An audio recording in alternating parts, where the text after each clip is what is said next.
I'm from the Same place as trap music, this that first react music. They can't hold me back, I'm feeling good cause I'm black music. Can't nobody touch.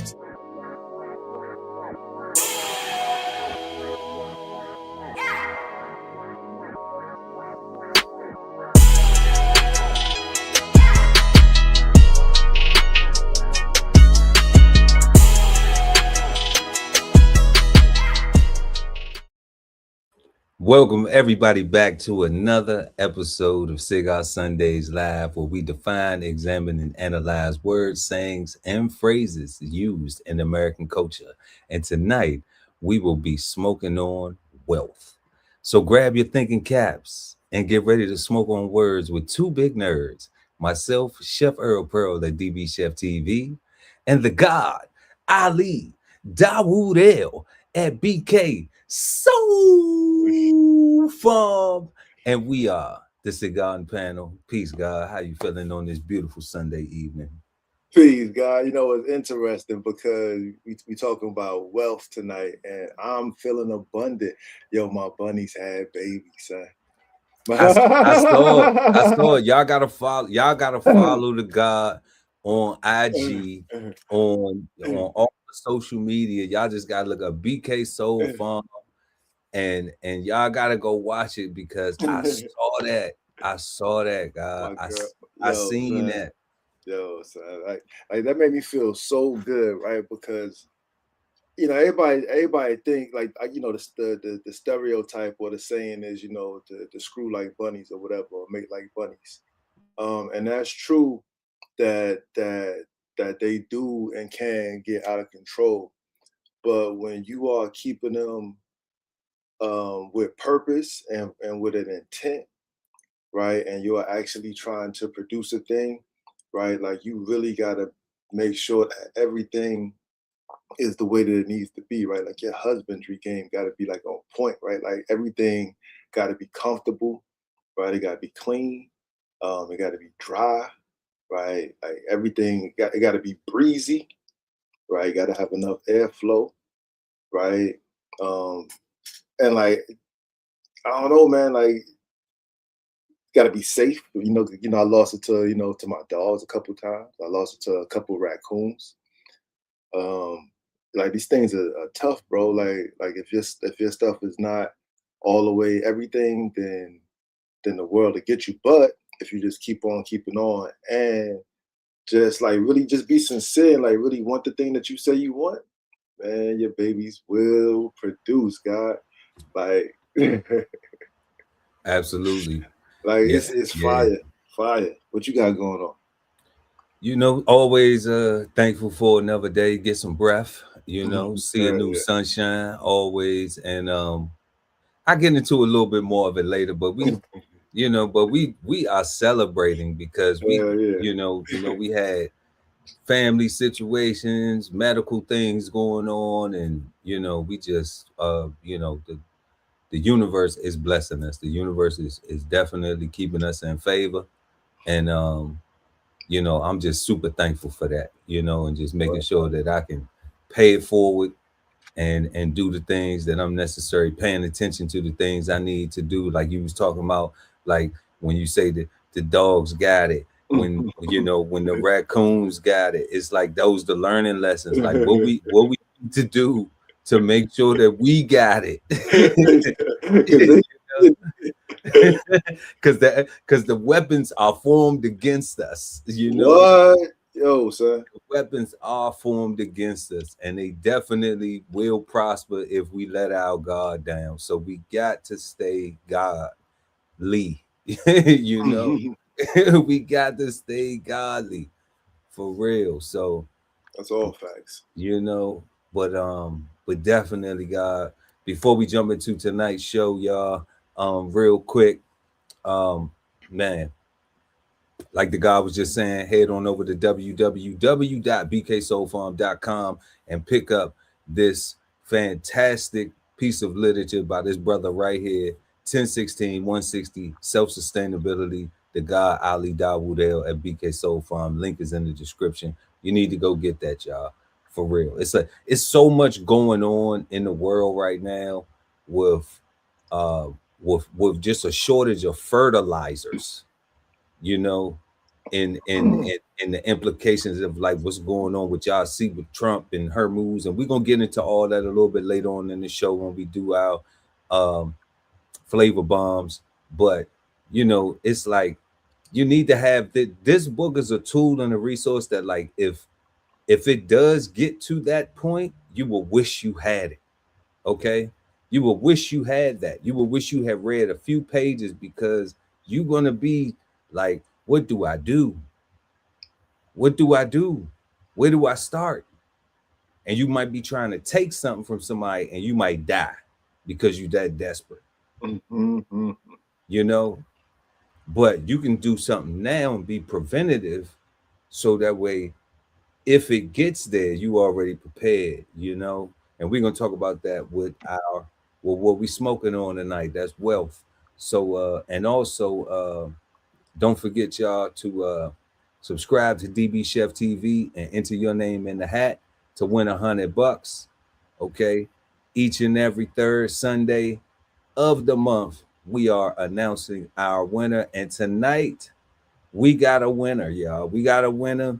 Last Sunday, like we was talking about, we had a whole lot going on in life. Life be lifing. So we didn't announce it then, but we want to go ahead and give a drum roll for the month of April's winner. Oh, DBCHEFTV.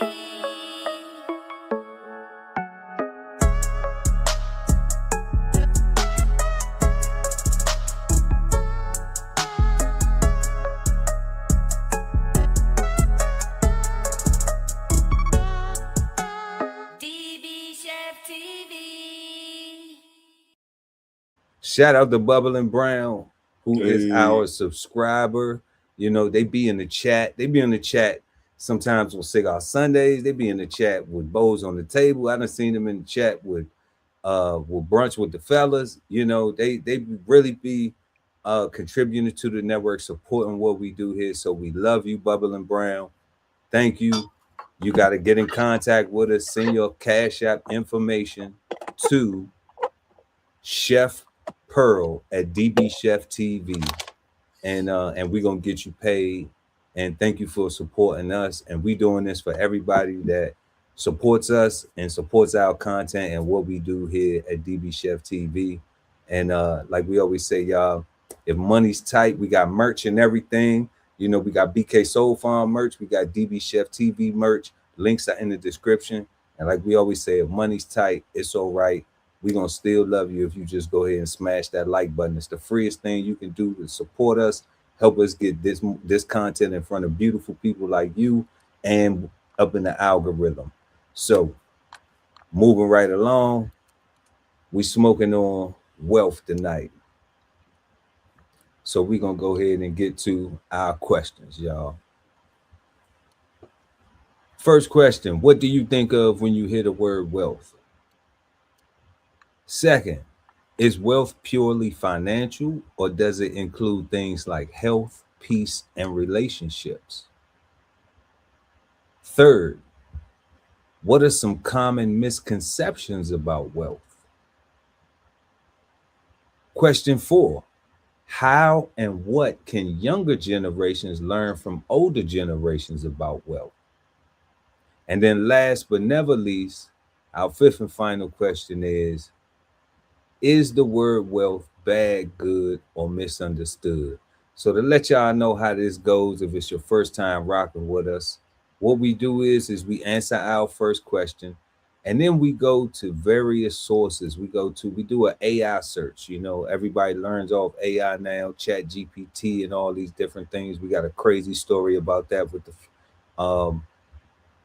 but then we go to the dictionary as what it was defined as, the educational standard of what it was supposed to be taught, if we studied it, if it was even word that was given to us to be able to study, you know. And then we try to go to Wikipedia, which is an open source where, you know, people just add things and their whole ideas or meanings with I would say Wikipedia is where meanings collide with definition.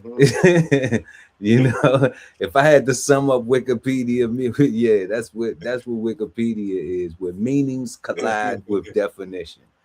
You know, Super colloquial, right? Super, yeah, it's common, everyday common people type exactly. going on, right? So, so yeah, so we're gonna get into our first question, and we always encourage y'all to let us know what you think, either in the live chat if you're rocking with us, or in the comments section below, depending on when you're watching the show. Our first question: what do you think of when you hear the word wealth? And we're gonna go to the God Ali Dawudel that BK Soul Farm. Peace, God. Peace, God. So the first thing I think of when I hear wealth, more money, more money, More more money, money. more money. I know that's right. Right. But not just money though, right? It's it's it's abundance personified is what I really think about, right? When you have everything that you need, or have the ability to obtain everything that you need, because you have the resources to exchange, right? Either goods or services, or with some kind of currency. Um, I think that yo, you frozen? That shit messing me up. Oh, there you.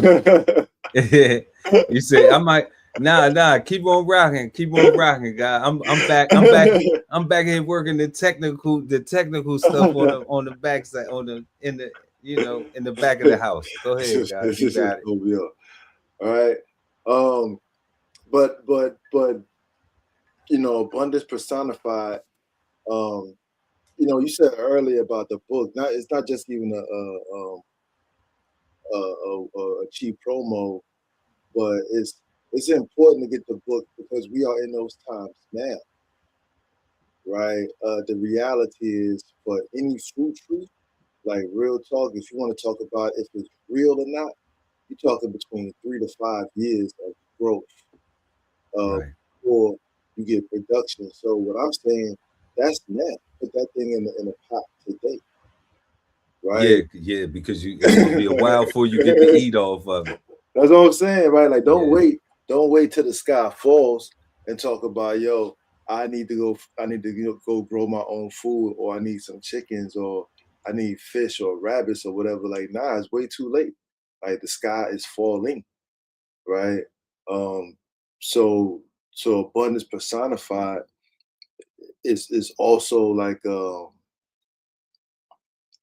culture that's passed down. Like, it's not just something that you can have as an individual, right? Or even as a husband and wife, or partner, however you do that.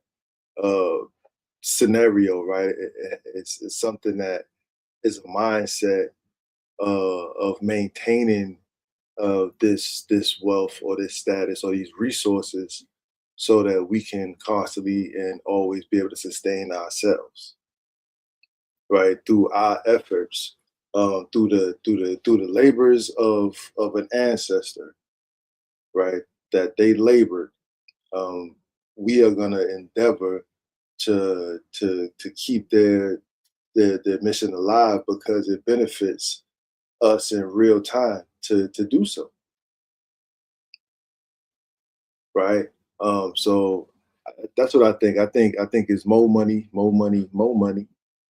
I think it's abundance personified, and a mindset that is passed down by way of a culture, right? Even I ain't saying like we all religious and nothing like that, but even if it's the religious of keeping money out, or keeping businesses, or whatever, however that go,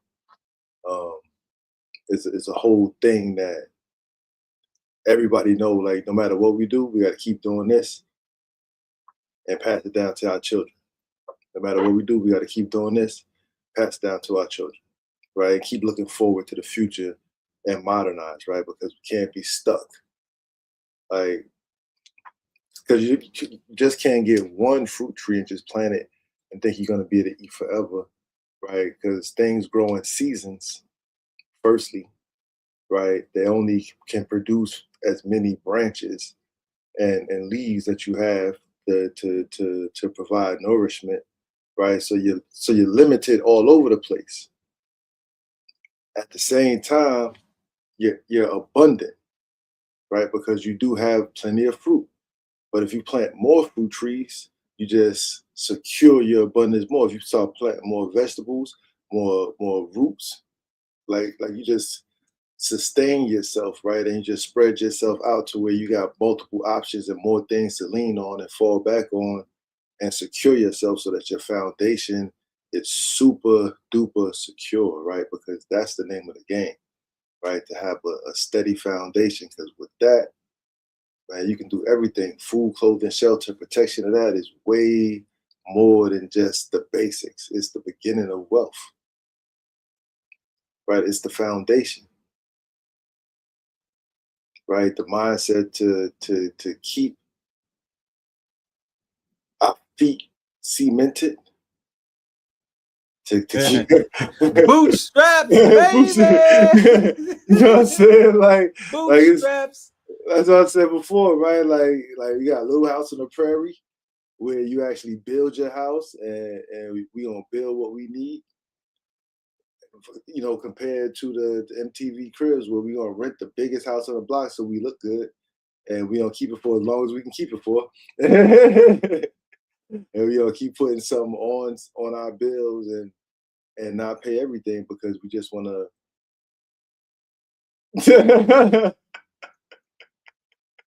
you know what I'm saying? So yeah, God, that's what I got, man. That's what I got on wealth. No doubt, no doubt. We are answering y'all. If y'all just joined us, make sure to smash that like button. What you know, what do you think of when you hear the word wealth? And man, money. Hell yeah. You know, money. That's it. That's it. That's the first thing, you know, is are you wealthy or are you not? You know, and I would start with like the first inception of what wealth was. So like learning. So at a particular time in my life, I was struggling with finances, and I realized like it was just me. You know, like it wasn't anything else. Especially when I looked at all of the other things that were like, you know, okay, well, how much do I make? You know, so let me look at all of these national averages and these comparisons of, you know, as a black man, you're supposed to be making this amount of money, and you know, like let me look at all the categories of allegory, you know. You know, so I'm like, let me look at this and then see where I fit in this whole mix of things, and all the stereotypes and all the stigmas and all of this and all of that. And I realized what I was doing. I was just like, okay, so what I'm doing is I'm focusing more on what other people think versus me being secure and having my food, clothing, and shelter, my survival things necessary, my necessary things more abundant than the things that other people see, you know. And once I realized that's what I was doing, once I looked at myself and said, okay, yeah, I like to be fly, you know what I'm saying? But do I like to be fly at the cost of my necessities lacking? You know? So what am I going to do? Am I going to focus more on my necessities being maintained or elevated, where I could say, you know, well, I have more house or land than I really need as just an individual, you know, but But or do I say I got all the Jordans that ever came out? Right? So which one is more important to me? You know? Good question to you. Yeah, which one is more important to me? You know?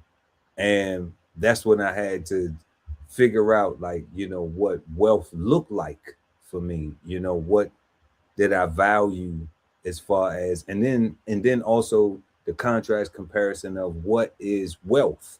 You know, what do I hear, you know, rich white people talking about, rich Latin people talking about, rich black folks talking about, you know, rich people with a whole lot of money and a whole lot of stuff that makes them money, you know, versus the people who just look like they got some money, but they struggling for real, you know. And I realized that I was a look like I had something struggler. And once I got off a look like I had something struggler, I started having something that now is just like, now your wants are your balance, is it's a balance, because you can go get what you want,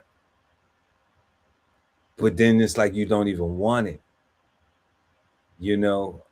And that made a difference. It more became value in even the things like you was talking about, like having the ability to be able to produce your own food, you know, like having a place where you can produce your own food, and you don't have to worry about putting yourself in a situation where somebody says, oh no, you can't do that, or you have to move, or I'm going to charge you more money, and then that charges you more money goes into your sustainability plan, you know. So how do you position yourself for these things? Because that's still a part of the process. Like, you know, property taxes go up, insurance goes up, you know. So like you still gonna get hit. It's rigged anyway, right? So you still gonna get hit, but how do you put yourself in a position where you say, okay, these things I can maneuver with, because I can make some money off these things. I can elevate off these things. These other stuff, I may not be able to sell and resell these shoes that I got 1,000 pair of shoes. I may not be able to resell those. I may have some old clothes. I may not be able to resell those. You know, a vehicle depreciates soon as it's not really an asset. You know, like I don't care. I don't even care how classic the car is. Like it has to be like so old and so rare that that's the only way. And that's still an intrinsic value that other people will give it. You know, but is it something that you can take in any type of weather and go and make some paper, you know, and elevate yourself to take that and put it somewhere else? And that's where, like, I understand the correlation when you're talking about like the rabbits, the chickens, the ducks, the vegetation, like all that stuff is the vegetation. Look, I made a new word. The vegetation, you know, you know what I'm saying? The vegetation, you know what I'm saying? Yeah. But like all of them things is like, man, I could take that and go sell this. So if I need something else, I can take, you know, like it's producing for me, and I can take this and go make some more off of this. You know, even recycling those things, even if it's not, I take it and go sell it, then I can learn it and I can have it to be able to sustain myself, you know, and make sure that the people that I love and I need to feed and I'm responsible for, that I'm holding down, we okay, you know. All facts. So, you know, so like when I think of the wealth, if you know, it first came as money, you know, just what type of money you got, and all of those things, and you know how much money you got, how many problems you got, a lot. You know, you know, how many people done left you out the rat, a lot. You know, so it's like, yeah, you think of that first, but then there is also, you know, it's like, okay, well, okay, so what are you doing about it? You know, And that's where the other side of the coin comes. It's like that's the introduction to it. But then like, okay, now what did you do with that information? So, that's what I think of when it comes to the wealth, is like that word you use, that foundation, that being able to um, have your necessities met, in an easy situation or difficult situation, but you're prepared, Ooh. and and I know that may be a philosophical version of it, or maybe even a spiritual version of it, but nonetheless, you feel, and I don't know if the definition correlates to what we talking about at all, but we're gonna learn that, but it feels like it feels good, and it is good at that particular moment. It's not just wrapped up in a feeling, it's not just wrapped up in an emotion. It is, you can actually see it as tangible, it's right there in front of you, and you have access to it. So if you can go and navigate, and you have these tools, and you have this resource, then it's like, it's not fake. It's not something I think in my head, or something I'm sitting there imagining waiting to fall out the sky, or some, foolishness. I actually can make these moves. I can maneuver. I can function. I can access, because that's what that's what it's really about. Like, I don't think anybody doesn't want access to being able to do the things that they enjoy, or maintain their level of comfort, or elevate their level of comfort. So that's what I think of, when I hear the word wealth. But let us know what y'all think of when you hear the word wealth. And we always respond to it. We always respond to it. So let us know. We got some folks in the chat. What up, cuz? We got cuz pulling up. Lovely ATV. What up, bud? See you in the building. So let's go ahead and bring up the definition for wealth.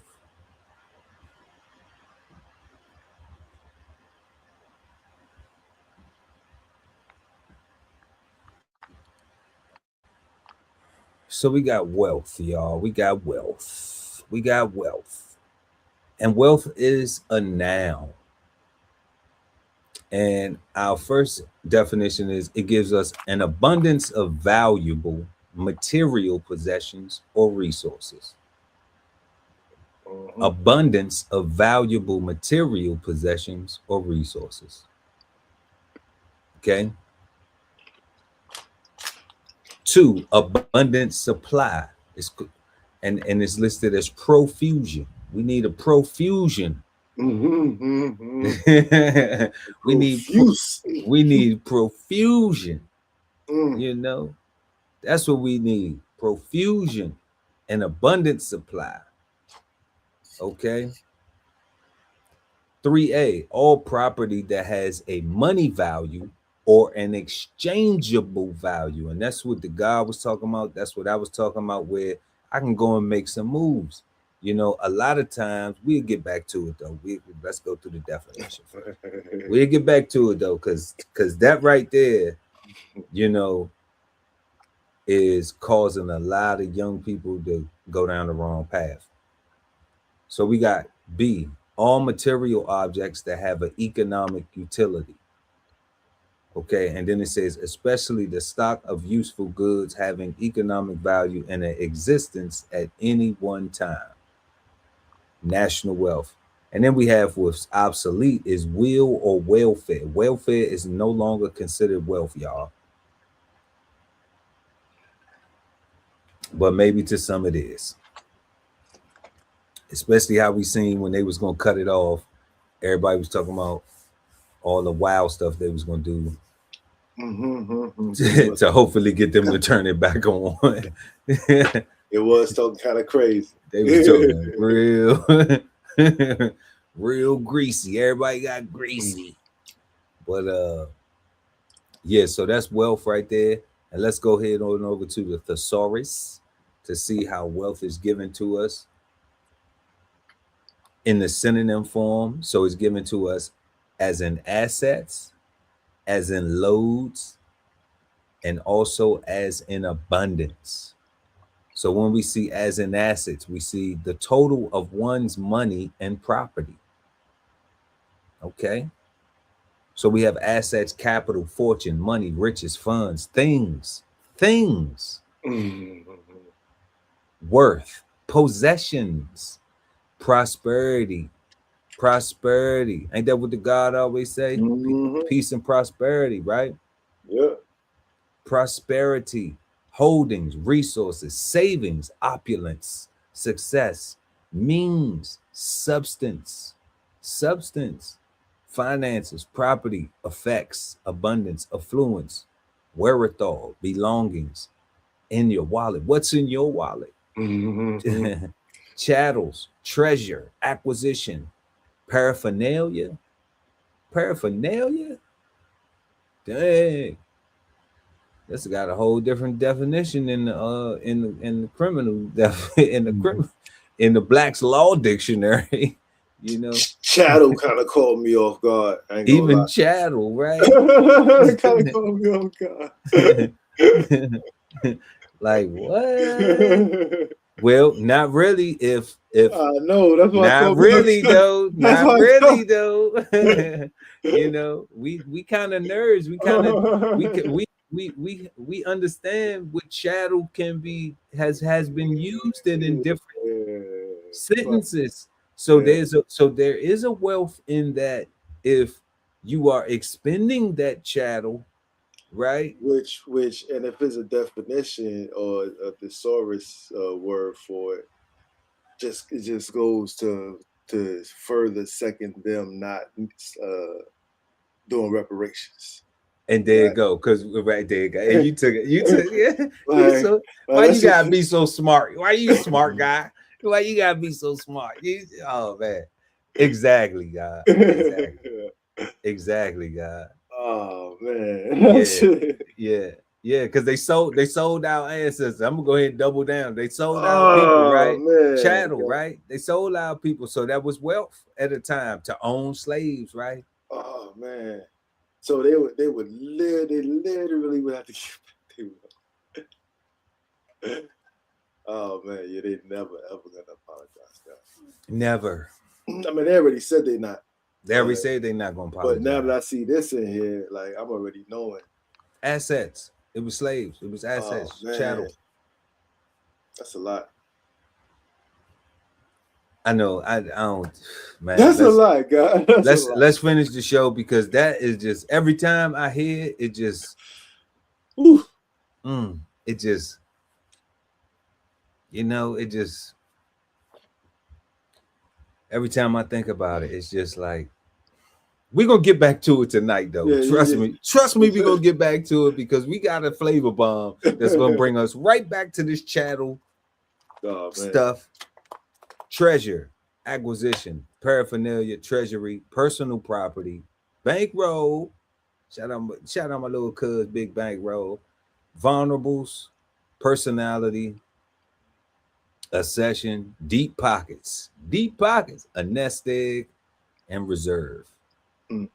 Okay, so then we're gonna go to as in loads, a considerable amount. Loads. He got loads of money. Yeah, I want loads of money. Plenty of money's cool, but loads of money. But loads of don't it sound better? That means like it just keep coming in. Bring them loads. Just keep put it around back. Put that round back. Put them on the corner over there. Put them. You know what you can do with that? You know what? Y'all just take a little bit of that because we got too much already. Yeah, too much. Yeah, man. We're gonna put that in the pool house. Okay. Go and do that. Got loads. Yep. Got plenty. A ton. Abundance, a slew. dozen quantity. Dozen is 12 though. That ain't a whole lot. And I guess unless it's trillion, you know what I'm saying, or quadrillion, then I guess that's a whole. They're talking about the zeros. Yeah, that's a whole lot. Then you're talking about 12 zeros. I don't even know what 12 zeros is. Yeah, I'm thinking too much. Thinking too much. Hurt my head. A chump. You know, we used to say that back in the day. Man, I need a whole chump. Man. Hell yeah. A deal, a bunch, a pile, raft. Well, that'll save your life. Yeah. A bundle, stack bundles, a stack. Yeah. Marad, 100. You know, we love them blue faces. Gobs. Hell yeah. A heap. Plentitude. I ain't heard. This is heard words you hear in the church. There was a plentitude of bread and wine, so ain't nobody have to fight. Because Jesus was just giving it away. He made it. He made a plentitude of bread, one grape and one loaf. He just, voila. All kinds of people was getting fed. Profusion, mountain, a boatload, volume, multiplicity, mass, truckload, reams, bucket, quite a bit, good deal, a fistful of dollars. Much, oodles, yard, store, pot, shipload, pack, sheaf, scads, thousands, bushel, carload, sight, plenitude, basket full, lashings. Chiefly British. Chiefly British. Chiefly British. You don't say the R. You guys. British. British. Oh no. I heard somebody say that shit on some movies and stuff I watch. I like the Pinky Blinders. That's my thing. I love it. Just because they a family that stuck together through like no matter what. I love the Pinky Blinders for that, because you know it's just like they was in the trenches and they came out the trenches and they were still rocking with each other, and you know, a mess. Heard of that? You said the Pinky Blinders? Pinky Blinders, God. Like watch episode 1, go back to the beginning and then watch the movie. Don't watch the movie first, because that's like when he had the little degenerate bastard child and he started doing some little messed up stuff that dad had to come back in and come out of retirement. You know, he was a gangster that got to retire for real. And you know, but y'all go watch that, man. Pinky Blinders, I love it. You know, they had the razor blades. They kept the razor blades on their brim. Oh, this says based off a true story. Yeah, them boys from Birmingham, England. You know, and okay. Yeah, they kept the little razor blades in they little Kangos. It wasn't a Kango, but it was like a little hat that looked like a Kango, you know. And they was nice with the hands too, though. You know what I'm saying? So I like that, and they'll cut you. So you know, back in my day, when I was, yeah, they'll cut you too. So you know, I'm digging all that. We not above it. You know, on the right day, you know what I'm saying? Most of the time we like to be peaceful, positive, and productive. But, you know, if I'm on my don't push me because I'm close to the edge, you know what I'm saying? Then man, it's your fault. Yeah, we might go Pinky Blinders on you. But we got a mess, we got a wide, we got barrel, peck, spate, plateful, potful, surplus, pastel, score, flood, excess, multitude. So like, I'm not about to go through all these words as in loads, because it's a lot. It's a lot, y'all. But you know, y'all rocking with us, y'all see it. Wealth is a lot as in loads. Okay. So we can so what it's basically doing is what it's showing is, look at that, is that now we can see, with the picture starting to be painted clearer about why we can see how wealth gets so many different meanings and so many different translations of what people identify as wealth, because it has so many different synonyms that correlate to it, you know, that people don't stick to just one thing. Like hello is hello, right? Like you just can't go like you either saying hi or you're not. And this isn't that. This gives such it opens up so many things: host, crowd, bevy, swarm, million, mob. You know, like how do you even interpret what the mob has to do with wealth? Looking at looking at what mob does and how it's how it's scrutinized and how it's persecuted in law and treated in the rule of law. And if you're looking at a mob of people and all the negative connotations, so to even see it in something like this, it is honest to see, like, because it's new for us. It's honest as to see like how people will have meanings to these things and how it would just draw these different mindsets, because it's just not one perfect thing. So let's go to abundance. Abundance, an amount or supply more than sufficient to meet one's needs. An amount or supply more than sufficient to meet one's needs. And we have abundance, plenty, plenitude, plethora, superabundance, embarrassment of riches. I never heard of that right there. You got so much. You're ashamed of that shit, son. I've never heard of that. I've never heard of anybody. Wow. I don't think this concept applies in America. Yo, click it, see what it means. An embarrassment of riches. Okay, so that is the thesaurus. So let's go to the definition. A very large number of things from which to choose. Embarrassment of riches. With so many fine restaurants in the city, diners are faced with an embarrassment of riches. And this right here is like, so if I got 10 houses, 50 cars, where you want to stay at, babe? Like, that's an embarrassment of riches. Who made this? Oh man, that's horrible though, because this saying, just if you got a bunch of choices, that's an embarrassment of riches. Yeah, a very large number of things from which to choose. So this is crazy that we are programmed to want more, to desire more. We are fed through music, media, entertainment, social media, abundance in American culture, right? And to have a house here, to have a house there, to have this Bentley, that Rolls Royce, this Lamborghini, this Ferrari, this dude, you know what I'm saying? This all this other stuff.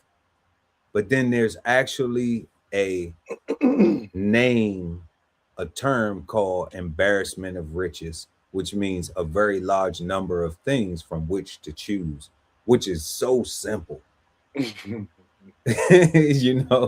Because you worked hard and you said, I can afford this. You learned a whole paycheck. Yeah, like you learned the difference between obtain and maintain, right?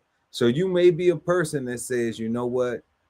I know the difference between obtain and maintain. I can get a loan for something and I can make a payment, but if it break, is it going to cost me my rent money to fix it? Do I got to dip into my rent money to fix? Do I got to dip into some money that is prioritized for my necessity to fix this thing that I want? All right. Now, if I have to do that, then I don't understand obtain versus maintain and afford. But when you have people who do understand that, all right, then having a very large number of things from which to choose should not be an embarrassment of riches, because you actually can afford the stuff that you consume. That's crazy, but all this is tied up in the wealth. All this is tied up in the wealth. An embarrassment of riches is even tied up in the wealth. That's ridiculous. Got a bunch of choices. Hell yeah. That's crazy. In abundance. You got a feast, you got cornucopia, competence, surplus, plenitude, competency, richness, adequacy, sufficiency, self-sufficiency, God. Right there. It's in there. Well, I ain't even gonna read that word. Opulence, fertility, excess, amplitude, surfeit, overdose. Nah, it's liberality. Yeah. Fun, what is that? Fun sedity. Yeah, you got help me with that one, God. I don't know that one right there. Fecundity. Vicinity.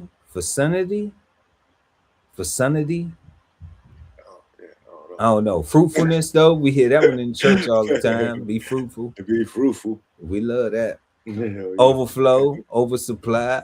The superfluities. Wow. Superfluities is wealth. I'm confused now. Abundance. I'm confused. My vices and superfluities, guy. I'm confused. I'm confused right now. Luxuriance, copiousness, lavishness, overkill, superfluousness, redundancy, and ampleness. You know, because I thought wealth. Yeah. You gotta break up the superfluity so you can get back to the basics, right? Get back to yourself. Maybe that's who you are.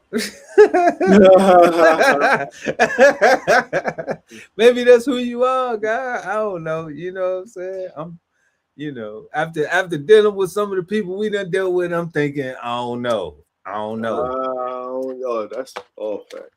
I don't know. You know what I'm saying? Like, I'm just all facts dealing with real people in real life and just trying to understand these words, and I don't know, so we're gonna go ahead over to the Google definition, y'all, and share that what wealth is. Google says wealth is the abundance of valuable material possessions, resources, or funds defined economically as the total value of assets owned, real estate, stocks, cash, minus any liabilities.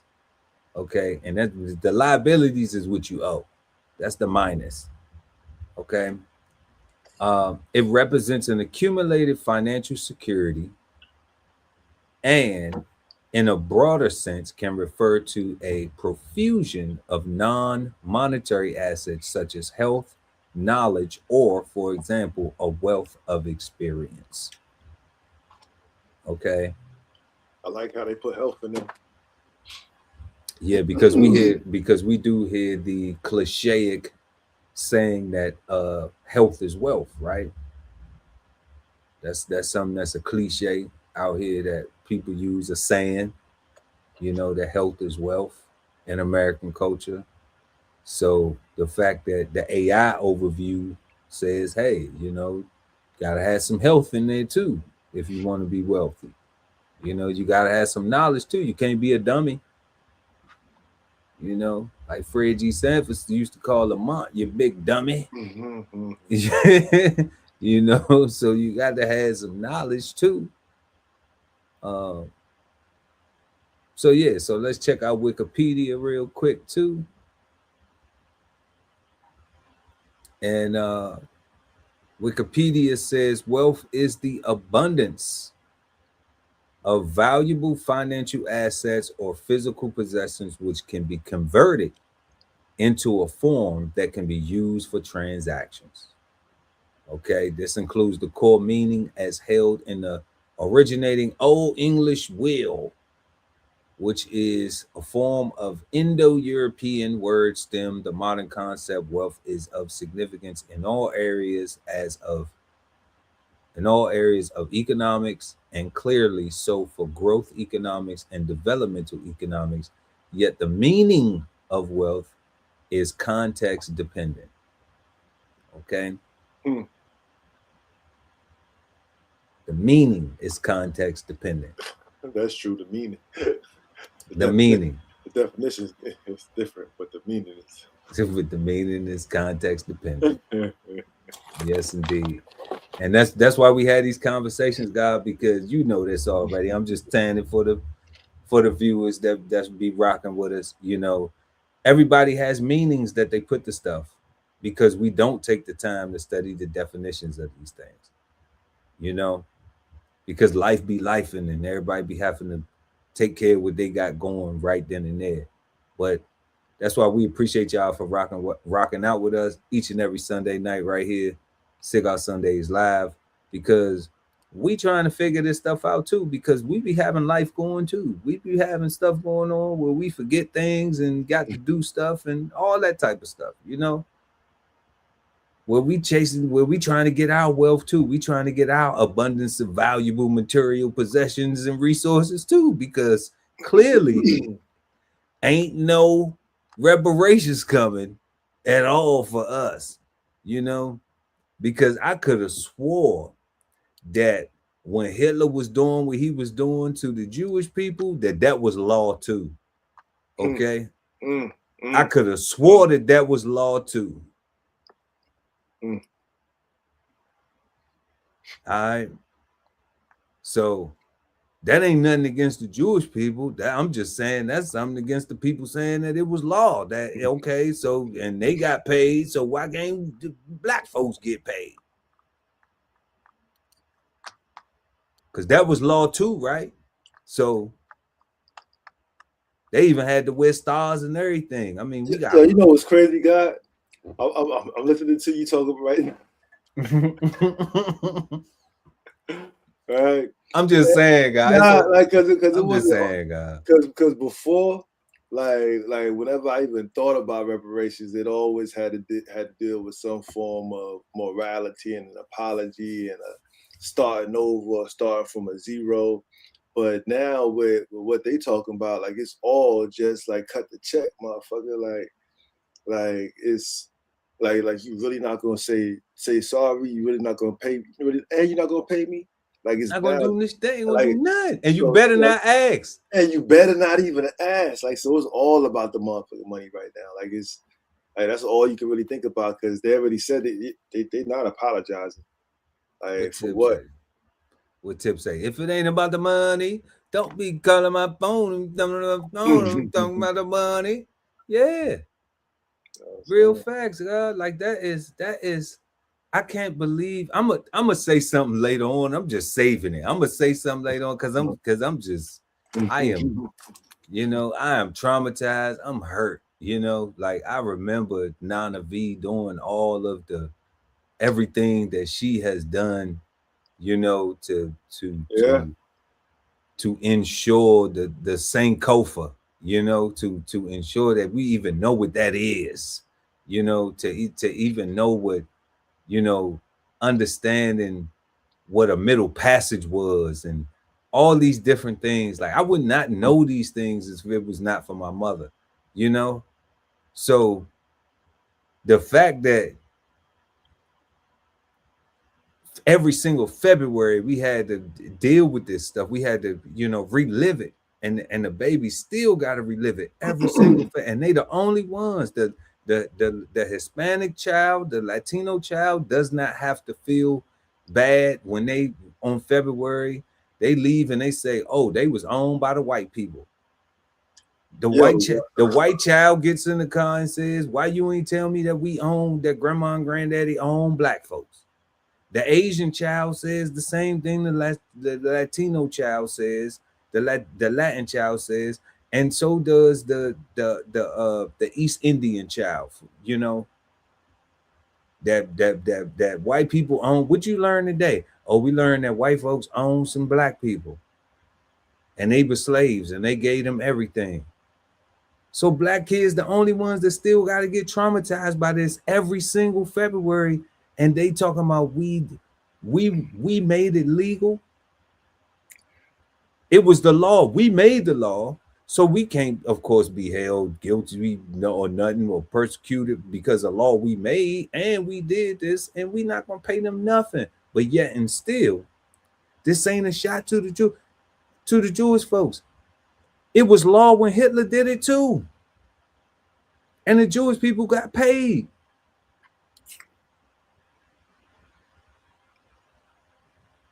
So I don't care. You know what I'm saying? I don't care, man. Like I ain't tripping because I think I envy, not negatively, a lot of things that the Jewish community does. They got their own resources. They work together. And I'm mad that we don't do that. So it's not even a negative envy. It's an envy like, man, I wish we had a Africa town or a little African American town, or we had a Black Wall Street, or we had a, I wish we had these things, man, because then it's like, damn, you don't feel, that Dr. Claude Anderson talk, that Boyce Watkins talk, them brothers be talking about them things that be like, man, we need to put our money together and our resources together. It ain't to go against nobody. It's so we can build each other up. So we can look at each other and not be hating because you got something that I ain't willing to work hard enough to get. All facts. And even what's the other brother name that I just been introduced to the past couple years? John Hope. I don't know his whole John Hope Bryant, something like that. All them guys be dropping, all them brothers be dropping jewels, man, trying to get black people to understand that, like, ain't no check coming. If we are the check, we are the chattel. Yo, God, not only is there no check coming, right? And to your point, not only is there no check coming, we now know why. At least this is what I'm hearing, right? At least we know why now. At least we know why. God, like we know why we get the slave stories every February. We get the struggle stories every February. We get the scary stuff. We never get all of our greatness. Like they never tell us. They never tell us. They never modernize us. Right? They keep us on the plantation every February. They never talk about how the things that came from the plantation days is still being utilized today. Like it's always you as a slave, and then they give us Juneteenth where they get to celebrate catching 2 more years of free labor. Right. Catching 2, because Juneteenth was Texas, and then Missouri was still a few more years later than before they released. It's like, come on, family. Come on, son. Like so, and nobody's mad. Nobody's mad, God. Nobody's mad about it. Yeah. Nobody's mad. I'm talking about. So they're gonna keep slave, bro. They're gonna keep giving us 12 years a slave. Keep giving us. They're gonna snatch it. They're gonna keep giving you the Django's and the who like constantly. Who's that nigga on that net? Like constantly, black on black promotion of negativity, right? And just totally just ignore all the greatness that happens in between all the negativity. It's crazy to me. It's crazy. It's like everybody's waiting for the next, reason to riot, or reason to burn the community down, or reason to protest, or even go vote. I'm just like, how? We talking about wealth tonight, y'all. But I'm just saying, like, it's just, it's just one of them things where it's like, man, like I can't even see where, like, you're gonna tell me go vote. I can't even see it with, like, you're gonna tell me go vote for what? when America just said, so what am I voting for? What change am I voting for? What effect? So you talking about my decisions and my choices that I got to make already based on what I got to navigate around the laws and the structures and everything, on the stuff that I have to be aware about. I'm voting for that because what is that going to change? What is that going to do when our people are already not going to get anything that's going to help us repair? Nothing. So what I have to do is I just got to be paying attention to all the stuff that's moving, to all the moving pieces that's already moving around on the board. That's it. I don't need to go voting. I don't need to go participate in none of that because it ain't going to benefit me no way. It ain't for me. When you understand selections and you understand that campaign contributions and super PACs and all these things, I need to get my money up. We need to get our money up and we need to pool our resources so we can buy a politician and get them in there to be able to owe us a favor. And that's what it's about in America. That's the only way to play politics, really. That's it. All that other, man, you need to go vote and you don't go vote. Man, miss me with that bullshit. Me, I ain't never voted in my whole life, and all of and it has never affected me. Not voting has never affected me figuring out my finances, figuring out the quality of life that I need to have, figuring out my level of self-sustainability. None of that. Voting ain't did none of that for me. Nothing. So and I don't, and one of the things is I don't come from the generation like my mother came from having to go to the back door, having to possibly be at the back of the bus. So I understand why they would want to go vote, because they was told they couldn't do it. So I get that. I get when you told you can't do something, and the way it played out, the civil rights movement and all that stuff. I understand all that. It was a fight to go do it. And you had good leadership during that time too. You had Martin Luther King, you had Malcolm X, you had people that was out there leading, that was willing to put their life on the line, and they died for it. Yep. They literally died for it. So when you see that, it's like, okay, I got hip hop. Ain't nobody willing to die for nothing for us. That's the generation I came through. Ain't nobody dying for nothing for us. You still got older cats who done been in jail 30, 40 years coming out talking about they gangsters and they tough guys and stealing this and that, but then don't do this, but then don't do, then you got all these different street codes and all this other different stuff where, you from the hood, but you ain't from the hood, but you lived in the hood, but you ain't from the hood because you never put in no work and you never was outside and really doing this and all, all this dumb shit that's just like, bruh. Let that go. Like, bro, like at the end of the day, it don't matter if that brother is involved in crime or you the one involved in crime or not. If y'all walking down that same block, both of y'all still is a target. Big facts. Both of y'all still a target. What are we talking about? What are we trying to, and it ain't no wealth in that. Promoting something that's gonna have you not being able to celebrate your children's birthdays, not be there for recitals, not be there for. It's already people that's in the military that's sacrificing their time away to provide for their families, that's missing stuff like that.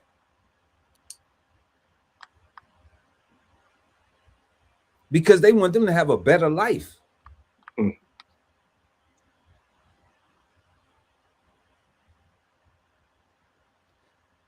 Man, I'm gonna get off my soapbox, man, because I'm just saying, God, like it just for real, like it just, like that. I'm telling you, like I'm it's tough. I've been going through a whole lot, you know, just life been lifing, but that just really hurt my feelings. Like it just really hurt my feelings when I heard that, you know, like I was mad that I be watching so much geopolitical stuff that I actually saw that.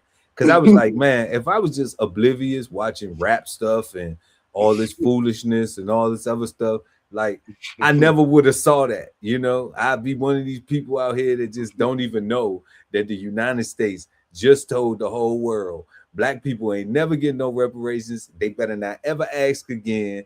It was legal because we made it legal. So forget about it. Period.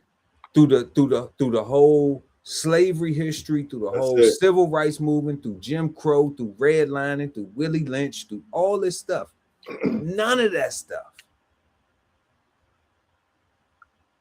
And people come here and they know it.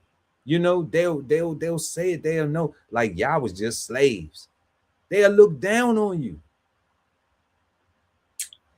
Yeah. You know, when you see somebody who has a melanin complexion and they say, oh no, I'm not black. They trying to make the distinction between I ain't one of these niggers here. Okay. I speak a different language. So I ain't that. We got all that to deal with. It's crazy. You know what I'm saying? And you be like, and people hate on you because you trying to win out here. Man, suck a bag of sick ones, man. For real. Like anybody hate. For real. And I hope you catch something and die. For real. So we talking about wealth. I wanted to get back real quick before we move to our second question, because we've been chopping it up on all property that has where was it at? All property that has money value or an exchangeable value. Right here, this 3A, all property that has money value or an exchangeable value. This exchangeable valuable thing right here has been getting a lot of young people caught up because they think that selling drugs is a way to survive.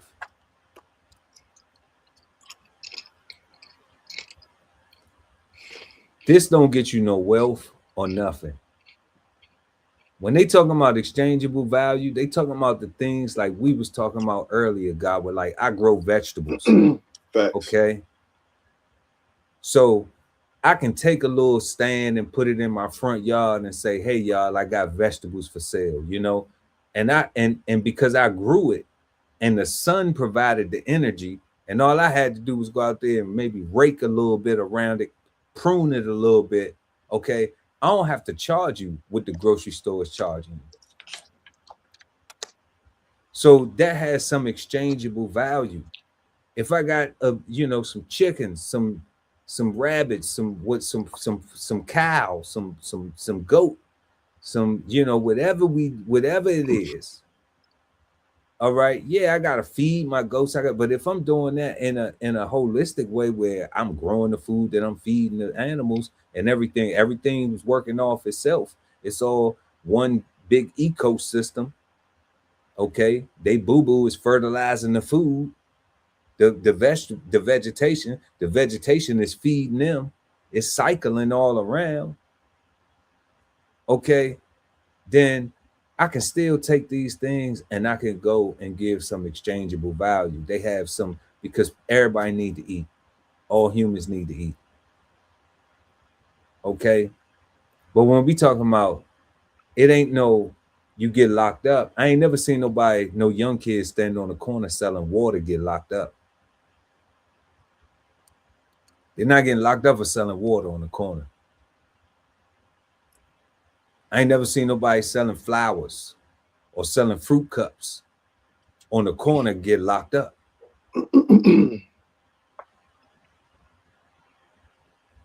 But I have seen and know plenty of people that was trying to be Scarface that spent a lot of time away from their family, a lot of time away from their loved ones.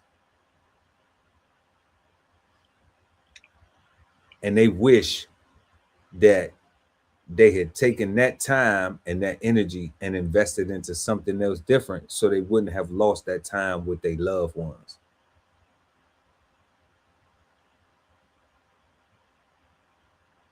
Because they realized that that was wealth to them. That was wealth that they lost. That was a valuable material possession. Time with your family, time with your daughter, time with your son, time with your baby mama, your wife, your whoever. Because it's material, right? You can't take it with you. You die today, you can't take your baby mama with you, can't take your daughter with you, can't take your son with you, can't take the clothes with you, can't take the time with you. None of that. It's still a material possession.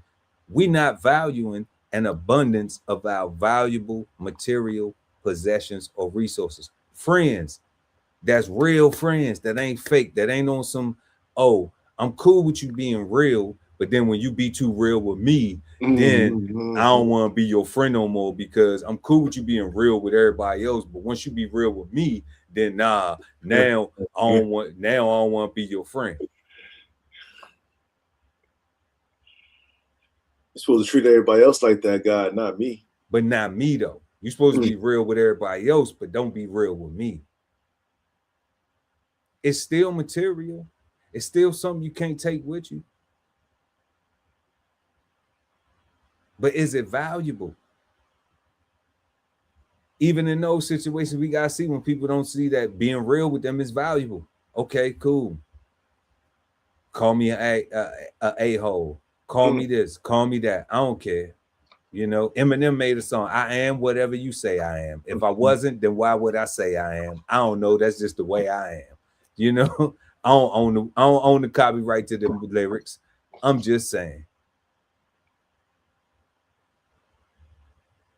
We trying to have an abundance of valuable material possessions and resources. So that even means when you say, I'm not dealing with certain people no more. When you say I'm not dealing with certain people no more, it ain't because what? You better than them. You're better than you was before when you was dealing with them, because you realize, guess what? This ain't valuable no more. This situation ain't valuable. I don't care how you arrive to it. It's fine. Even if it's people who stop dealing with me because they say dealing with Pearl ain't valuable no more. I don't care. That's good. I still respect it. You know what I'm saying? I still respect it, God. You know, because I know one thing, you can't take it. But what you have to take with you though is that thing that's on your spirit, on your conscience of knowing what's truly right from wrong. So you gotta wear that regardless, just like I gotta wear it.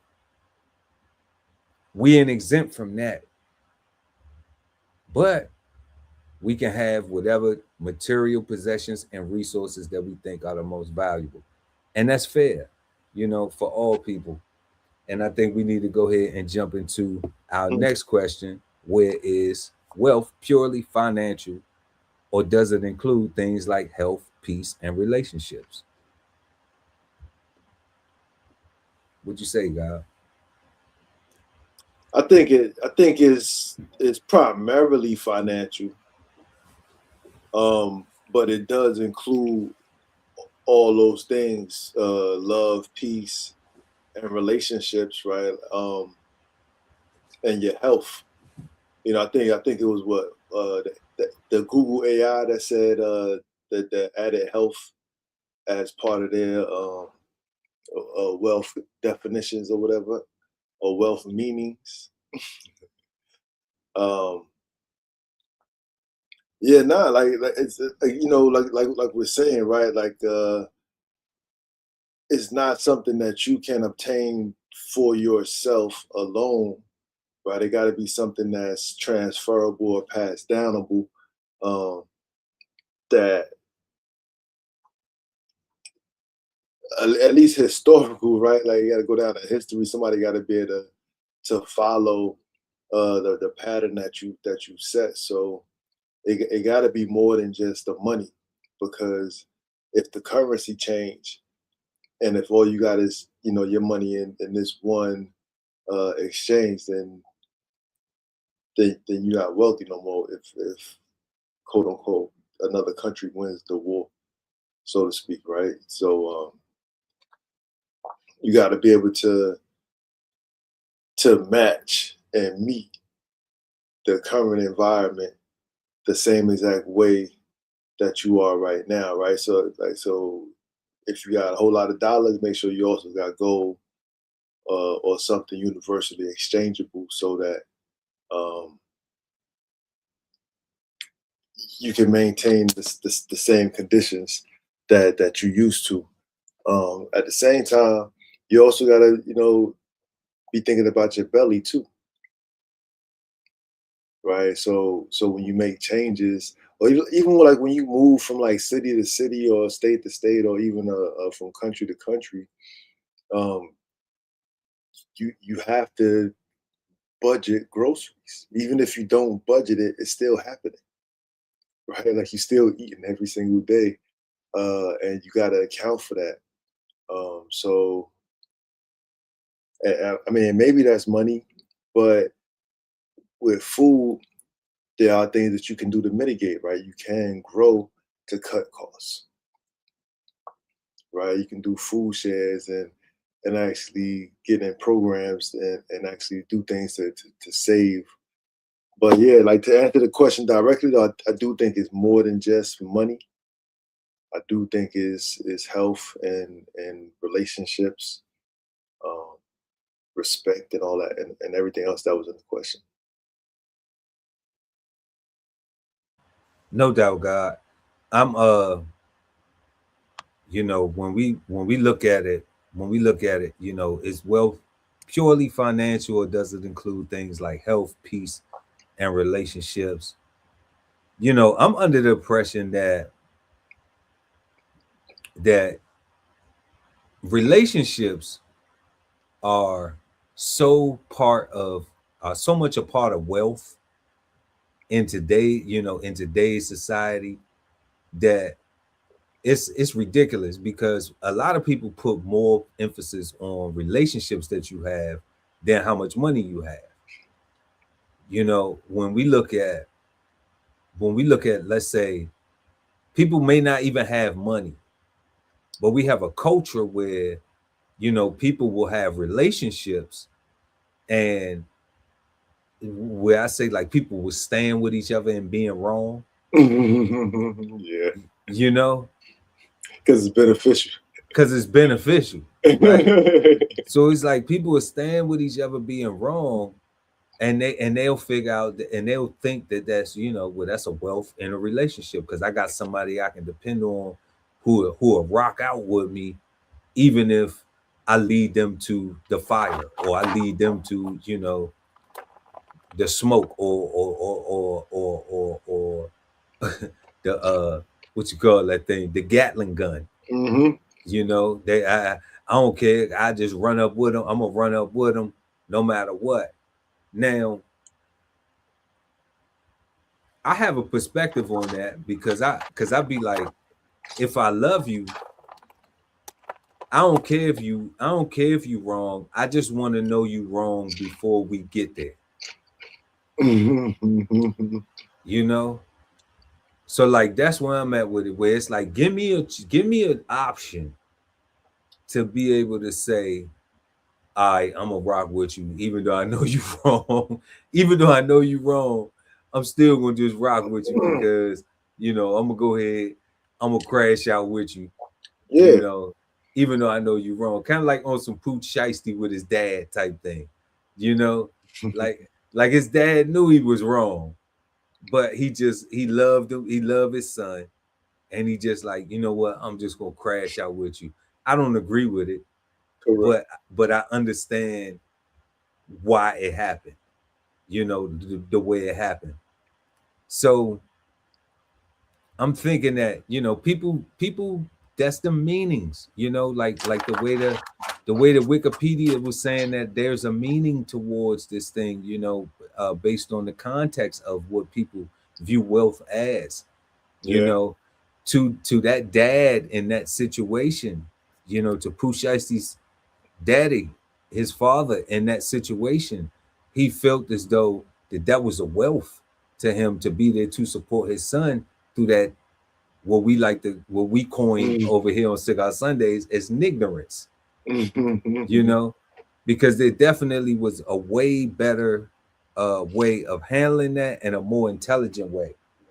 So when we see these things happen like this, we also ask the question of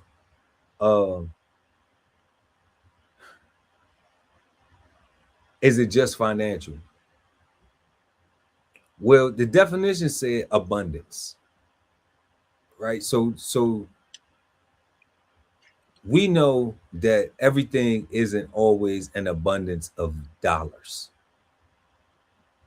Like you said, like you touched on, being able to shore up. That's a whole conversation. That's like understanding the difference between money and currency. You know, so yes, we would say, have you some gold, have you some precious metals, have you some, you know, learn what those things are.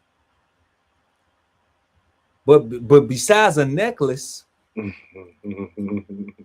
what, you know, like what else is, or some teeth, right?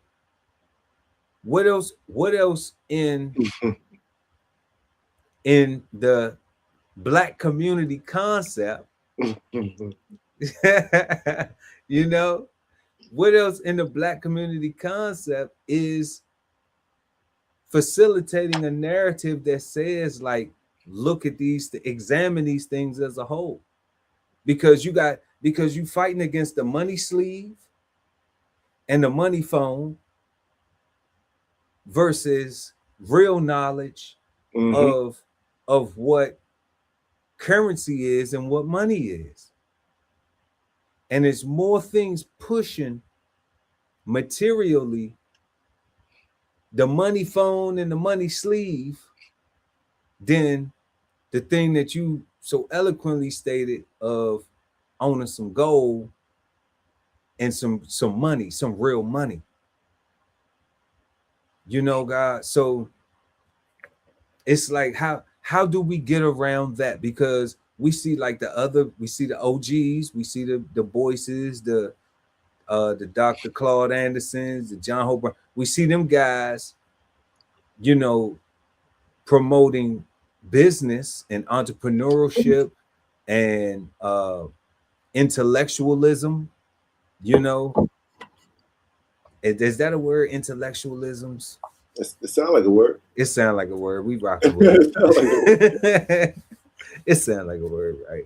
Intellectualisms, you know, like they promoting that and they pushing that, you know, and saying like, hey, we need this cooperative economics, this, you know, we need this model in order for us to be able to see Black people elevate as a group of people, not just as individuals.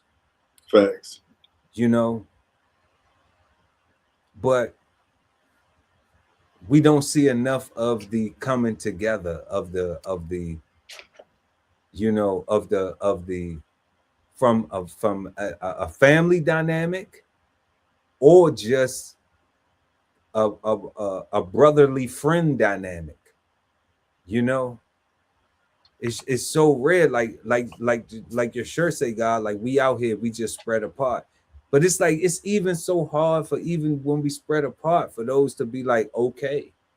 It is, ain't it? You know, it's hard for those to just be like, okay, you know, like you got your thing, I got my thing. Yo, it's hard. It's hard to break away from that plantation mind, God. Like it's that. I kind of wish that they would have said they're not going to give us reparations a long time ago, right? Because then we could have got mad and made a plan and did something about it from way back then, right? But now cats, they say it now, and you got folks like, oh man, they was gonna give it to us anyway, and it's like, so what? and you got a bunch of mixed reviews and a bunch of mixed feelings and a bunch of people that don't even want what's owed to them. This is really weird, man. Like this, like they got us in a hell of a trick bag where, like you said, even the ones that spread apart, that know who each other are, it's still hard to be like to say, okay, we gonna be our 100-man and woman team, right? Like us, not we are gonna be the ones to start our own 100-man and woman team. No, there's already 100 of us right here, so we are gonna go start whatever it is that we want to go do, because obviously we're 100 of us already committed already. So let's go with whoever's committed and just do great things. Yeah, let's just, let's just support each other's interests. Let's just do that. You know what I'm saying? Like at the minimal level. Because we're already here. At the minimal level, like let's just support each other's interests. Like it don't matter. Like, and it's not about what the other person do all for you. You like let it be genuine. Like we don't even have these things. It's so crazy, God, because I'm learning this, building this, building what we got going on right now.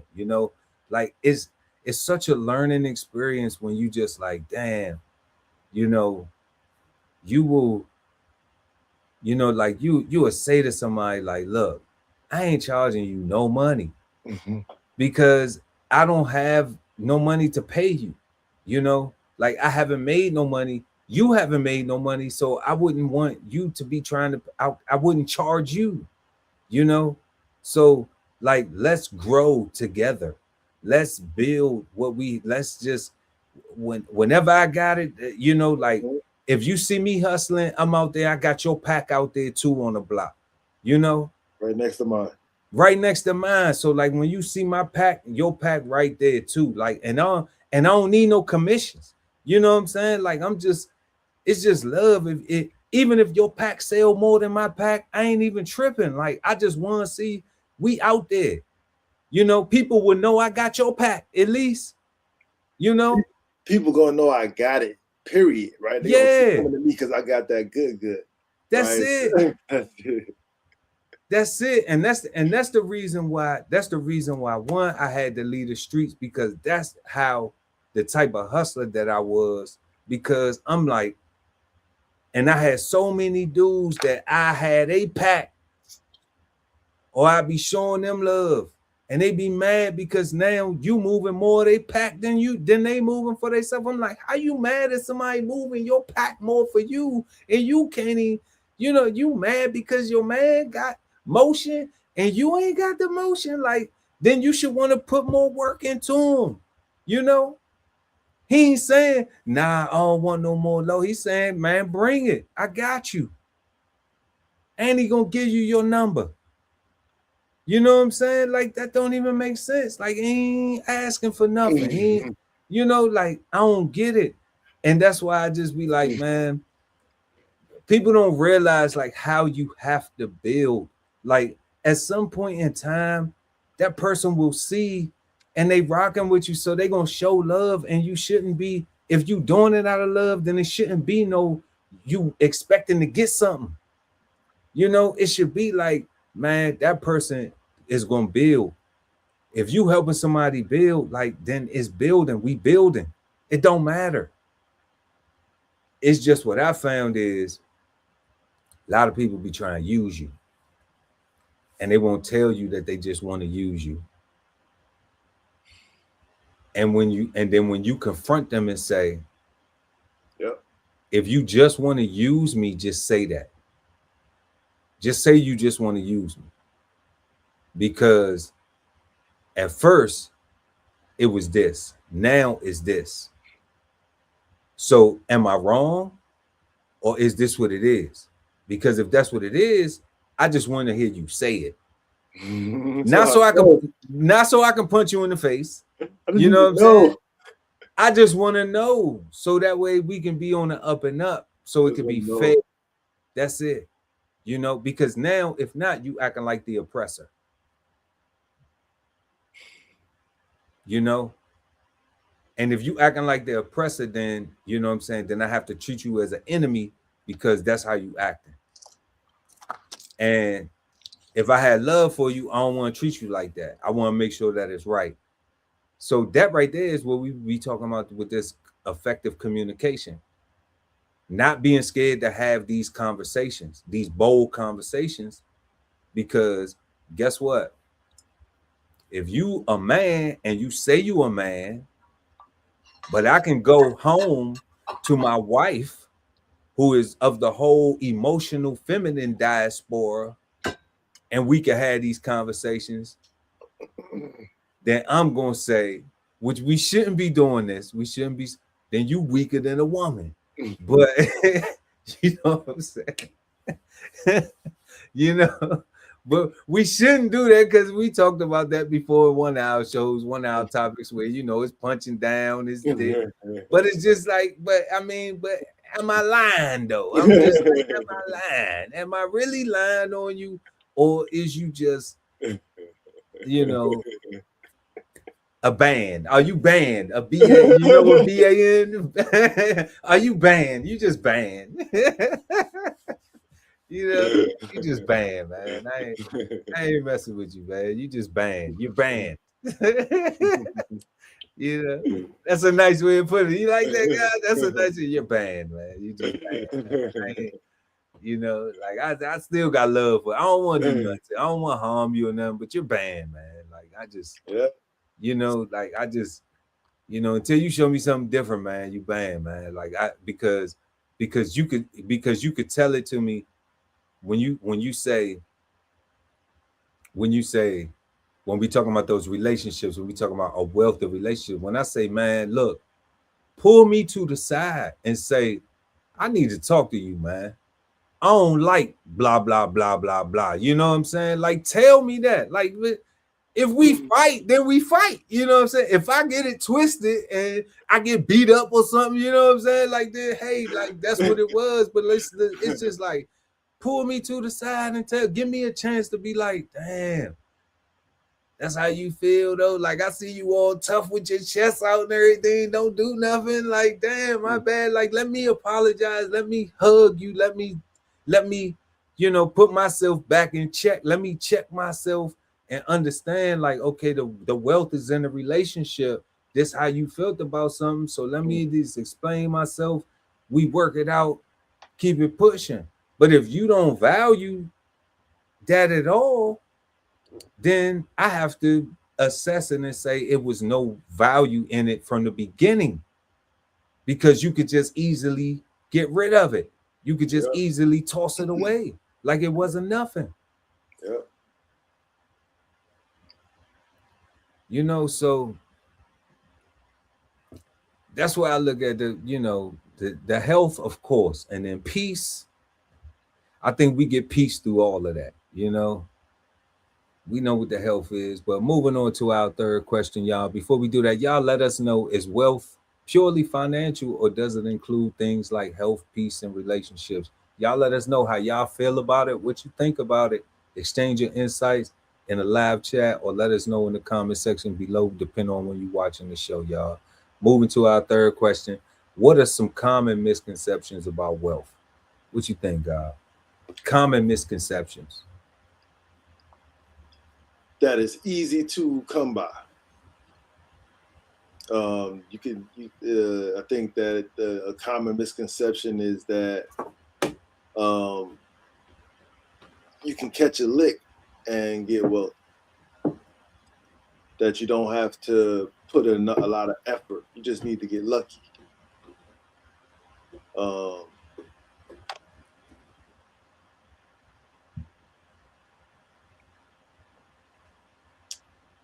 You know, a common misconception that is unobtainable because of the color of my skin.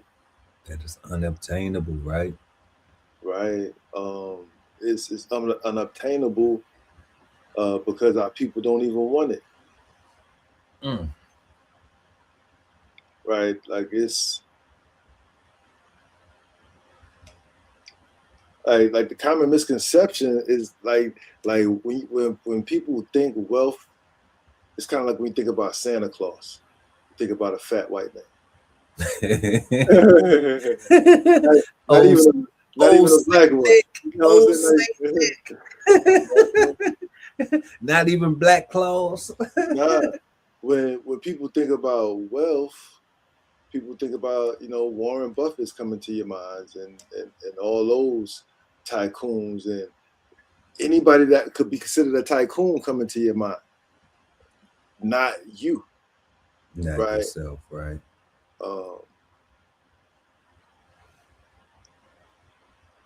You know, I think another misconception, and I don't know, I think really that whole overnight thing, right? Like that you can just do one thing, and that one thing is going to be the thing that's going to take you everywhere, and you don't have to do anything else after you do that one thing. Like to me, I think that might be the biggest one, right? Like everybody think that it's almost like when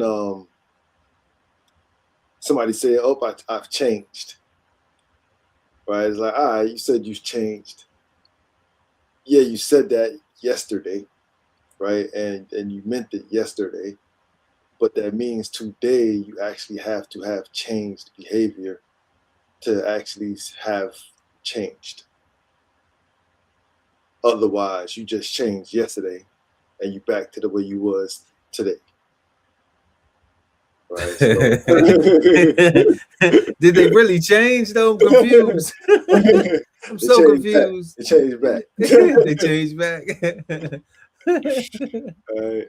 So I think that's the biggest one that you can just like once I'm enlightened now, right? And now I'm just gonna start levitating. Not keep my head on the swivel and actually pay attention to my surroundings and actually prepare for winter and actually listen to the news for a heads up and not to champion some terroristic thought process that's gonna just, you know, put down on another fellow human being, right? Possibly your next door neighbor, right? But yeah, that's what I think. I think is people think that it's easy. It doesn't require constant work to maintain.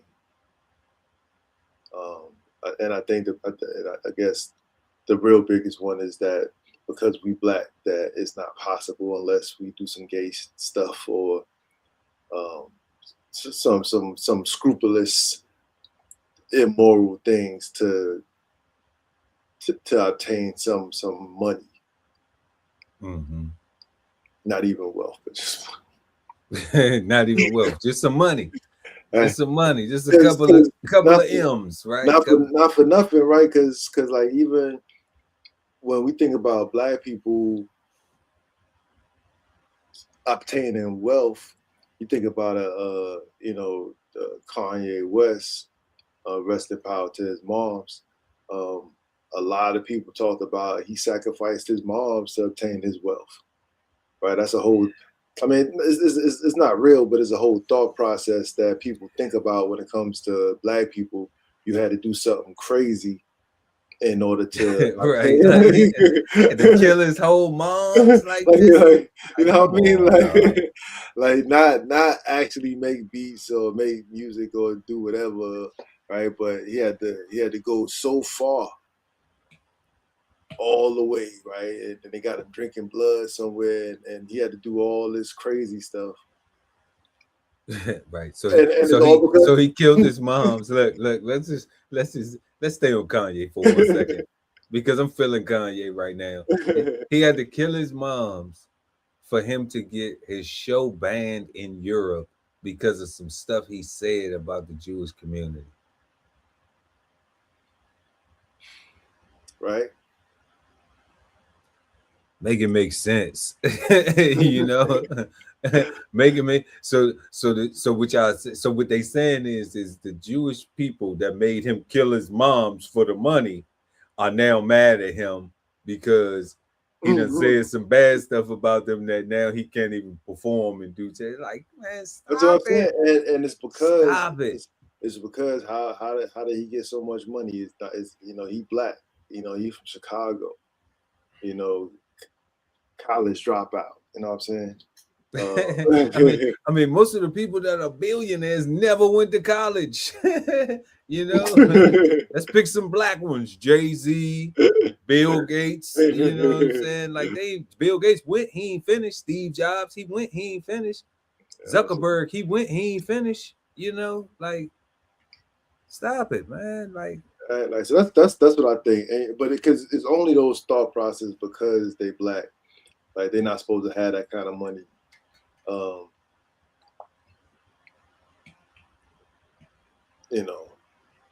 that's what I think. It's the misconception. Even Puff didn't finish. He didn't graduate from Howard. I don't think it's no graduation pictures of him. He went to Howard, but he didn't graduate from Howard.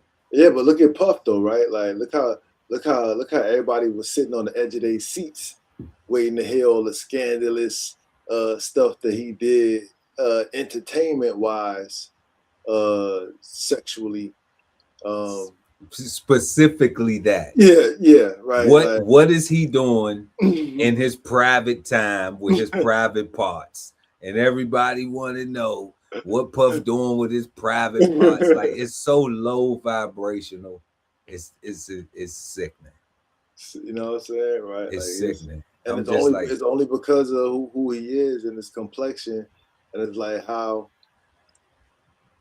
that's why I say it's a misconception, right? Because the reality is these people do work hard. Like, you can't get wealthy by mistake. And let me add to that. The guy Ali Dawood the BK Soul Farm. You can't get wealthy as a black person in America without working twice, 3, 4, 5 times, 6 times hard. Okay? You can't. You can't. So, I mean, so we understand, like, when I see that, I will get what I want, the ambition, and like, I understand that's a mode. That's where you have, that's a place where you have to be. I don't misconceptualize that. You're trying to build your business. You're trying to grow. You're trying to get where you're trying to get at. The stuff dude did with his, little head, it got him in a situation. All right. Don't think with your little head. That's the big lesson from watching Puff. Think with his little head. Okay. But to take away from the accomplishments, the adversity, what it took to get there, all of that is just like, come on, man. We acting like we don't live in America, man. We acting like we ain't just see Pooh Shiesty, a product with his own daddy in there, a product of ignorance, just go and ruin his whole life. And he could, and for the summer he would have been popping. I'm talking about doing $250 a show, easy. He probably could even took it overseas and got $500,000 a show. He would have probably been getting bigger tickets than big tickets like Drake. He probably would have been getting Drake numbers for a show. Because the only person who was big as him was NBA Youngboy. So when you talking about, like, right now, who was topping the charts and everything, that's like the Biggie and Pop. That was like NBA Youngboy and Pooh Shiesty was like the Biggie and Pop. So look at all that wealth that he just threw away just from making a horrible choice to keep it gangster, to be a real ninja, to be this thug and all that. Come on, family. There was an embarrassment of riches, and he chose poorly. You can't even hug your mama right now. You can't even hug your mama right now. Nope. That ain't gangster. And probably not his dad either. No, because, well, they might be on the same block. Sale block, that is. nowhere in Orange Mound or you know what I'm saying, or anywhere in Memphis 10, but you know, or South Memphis or wherever they from, man. Like it's just ridiculous, bro. Like we just gotta do better. But we answering right now, y'all. What are some misconceptions about wealth? Y'all let us know what y'all think are some misconceptions about wealth. Um, in the live chat or in the comment section below, depending on when you're watching the show. And make sure to smash that like button. We appreciate everybody pulling up, rocking with us, smoking on words with two big nerds. And I think one of the biggest misconceptions, God, is something that you touched on, is that people always looking for shortcuts. Hell yeah. You know, people always are looking for shortcuts to get to it, thinking that, you know, you don't have to put in the work. You don't have to do the due diligence. And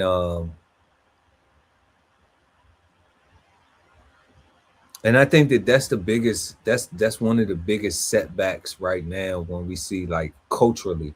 I don't think that is just limited to the African American community. You know, I see that across the board, that everybody's kind of looking for a quick this or a quick fix, a quick that, a quick, you know, trying to get this quick or trying to get to that quick. And they're realizing, like, you know, that this isn't it. Like, I actually have to learn some things. I have to learn how things work. I have to, you know, actually be educated to be able to pop that ish, you know. So when I see people, when I see like YouTubers and I see the work that they put in, and I see, you know, when they be popping they ish and stuff like that, you know, some people look at it as different, but I look at it and I be like, man, I understand what they did. I understand that they came and they presented their content and they kept going and they kept pushing, and it didn't matter if they had 5 viewers or 5,000 viewers. They was just trying to keep going, be consistent, you know, come with it and deliver. And if you rocking with them, you rocking with them. If you not, you not. Like, and that's it. Correct. You know, if it's for you, it's for you. If you like something in the ashtray, pick it up, have a smoke. If you don't, leave something in the ashtray for somebody else who come behind, check it out. You know? So I understood. So once I understood that was the model, you know, I look at it like people don't realize that like you have to take different things from your life um and put it all into a big perspective.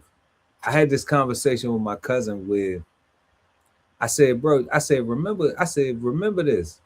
Anything that you value that was beneficial for you, you had to put in work. You had to put in a lot of energy in order to get out of it what you wanted. So it ain't no instant anything.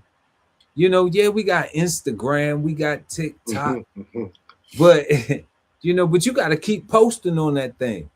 You know, you got to hope your content is something that people are even interested in order for them to click on it and view it and want to hear what you're saying or whatever it is. They got to fall in love with the personality type situation, you know. So like, it's all these different dynamics. And it's like, and it's understanding that to get to where you trying to be at. And I think that there's a huge misconception on when we talk about the wealth of the health, the finances, the relationships, you know, and that dynamic of the whole all encompassing. Because even that relationship is a relationship thing with online. It's relationship online. Like we online right now. Our relationship with our viewers and people that come and rock with us and everything, they not gonna be pulling up if it's just like, man, these dudes don't be talking about nothing. You know what I'm saying? Like it, like nothing that they saying even be making sense. They be sitting up here sounding stupid, or they be sitting up here sounding. somebody gotta agree with something. You ain't gonna like everything somebody say. Nobody likes everything that everybody say.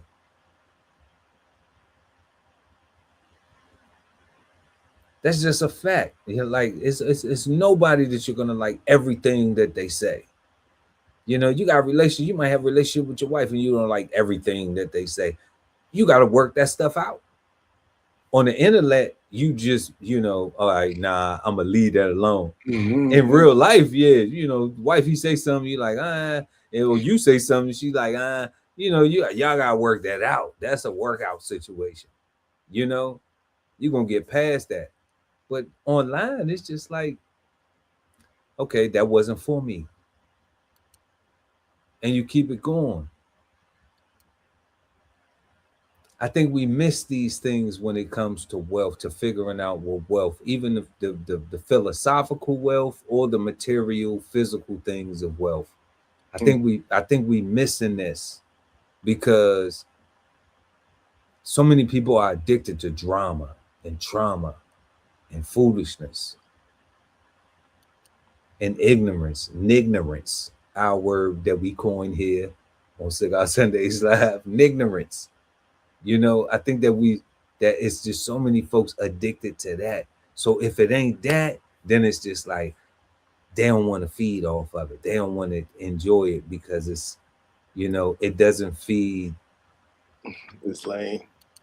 It's lame, right? It doesn't feed the negative, non-progress. Stay where I'm at and complain. Stay where I'm at and complain.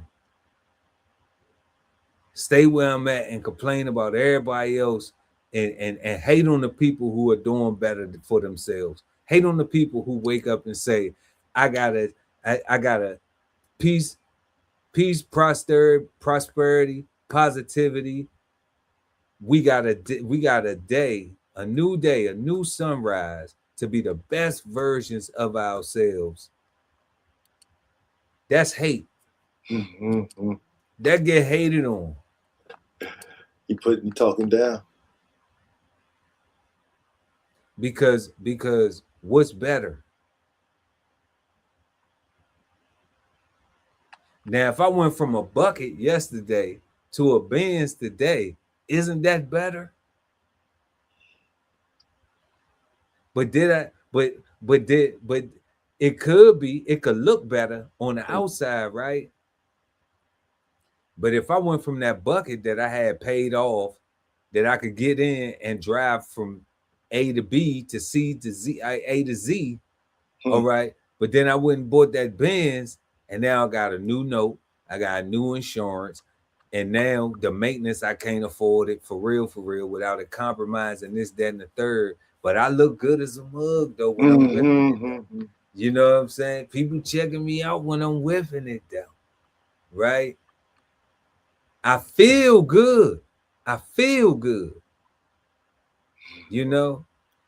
then I feel bad when I check my bank account and I'm like, damn, I got to do this and damn, I got to do that.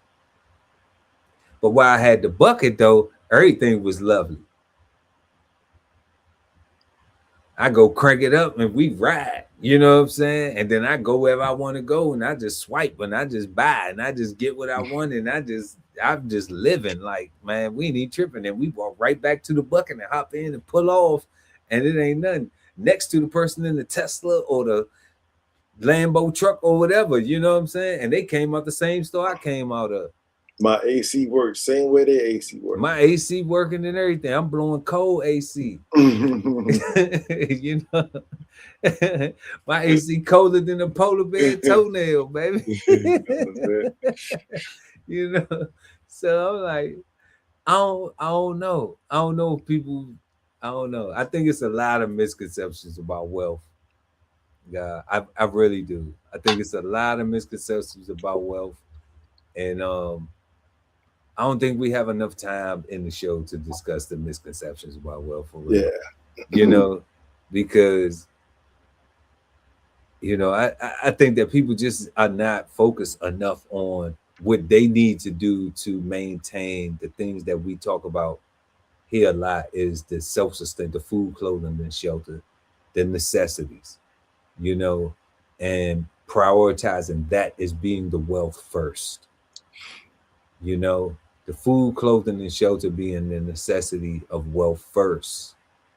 You know, and how you structure that, and then all of those other things become just, you know, like, if I want it, I can go get it. yeah, like if And I then, want it. and then I wouldn't be what I had. It would be what I have, because when you have abundance, you have those things. You have it, right? You didn't had it. You didn't have it, yeah.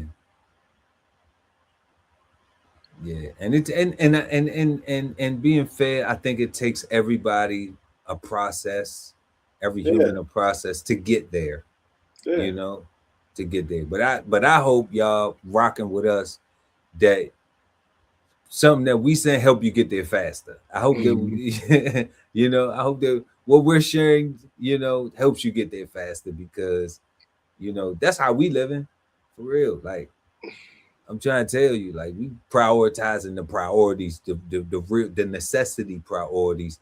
And it's not just because, well, it is mainly because we have been through struggle, like real struggle. Mm-hmm. You know, we've been through real struggle. So it's not like we not Silver Spoon, we not Ricky Schroeder. My name ain't Ricky. The guy Ali's name is not Ricky. Never was. I never have a train in my house. Never had a train in my house. You know. So, you know, so real talk, like, you know, so like it's been trial and error. It's been learning from your lessons that you've had, that, you know, it's been falling and busting your chin up, you know, and bruising your eye up, and busting and bloody noses, and busting your lip up, you know, And getting back up. and getting back up, you know, strawberries on your knee, and on your shin, and, you know, for real, and your elbow, and your, you know, it's been those things that have allowed. Yo, they talk about pain, so them strawberries sit on your knees. Yeah, bro. You know, you know, You get in the shower after that joint. man, that's just sting like a. I just had a whole flashback just now. Yeah, I ain't mean to traumatize y'all, but you know, when it's real like that. You know, because a lot of people see you where you at, and they don't understand, because they just see you where you at, and we live in a culture now where people like, oh, you this and you that, and no, you got this, and no, you got that, but they don't know what you went through to get it. They don't know that, like, you know, like, they don't even realize. They just negate the complexion too. They be like, oh, you think you this or you think, and it's like, ain't that crazy? do you know where we get? Do you not have a child? Did you not go through February? You know what I'm saying? Do you know what it took for me to do all this to get to where I'm at? And that's even before me. That was before me. Like, that's not even me. Like, you know what I'm saying? It's like, do you and you want to hate on me? And you want to hate on me? When guess what? I promised them people who you think you look like, who you think rocking with you, don't like your ass neither, for real.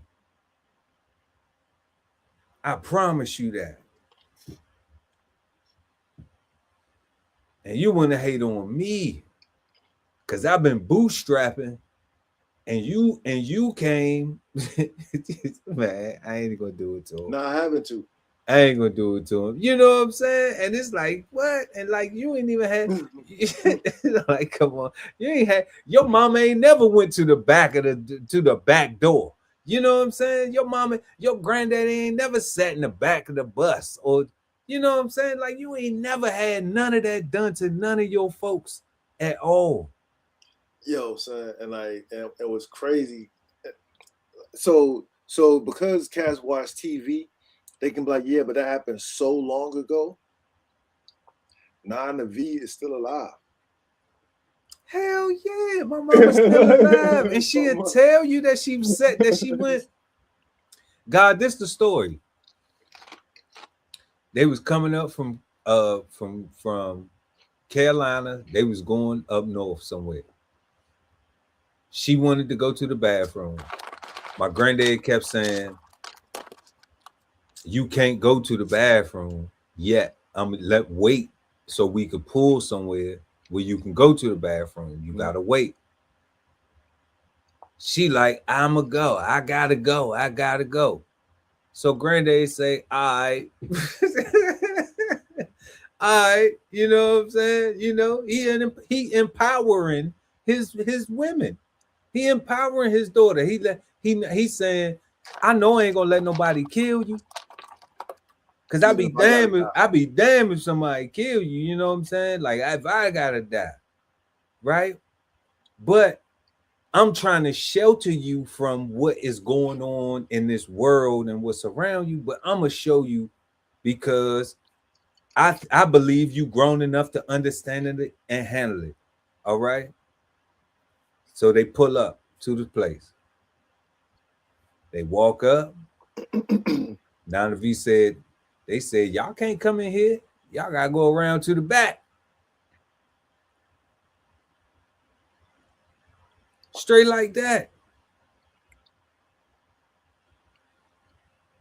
Imagine being a father having to go through that with your child.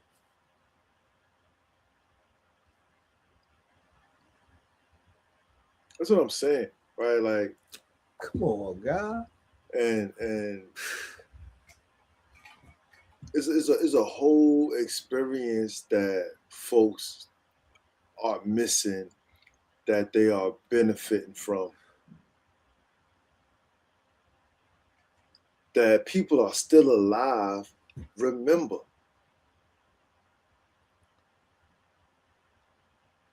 My grandmother just transitioned.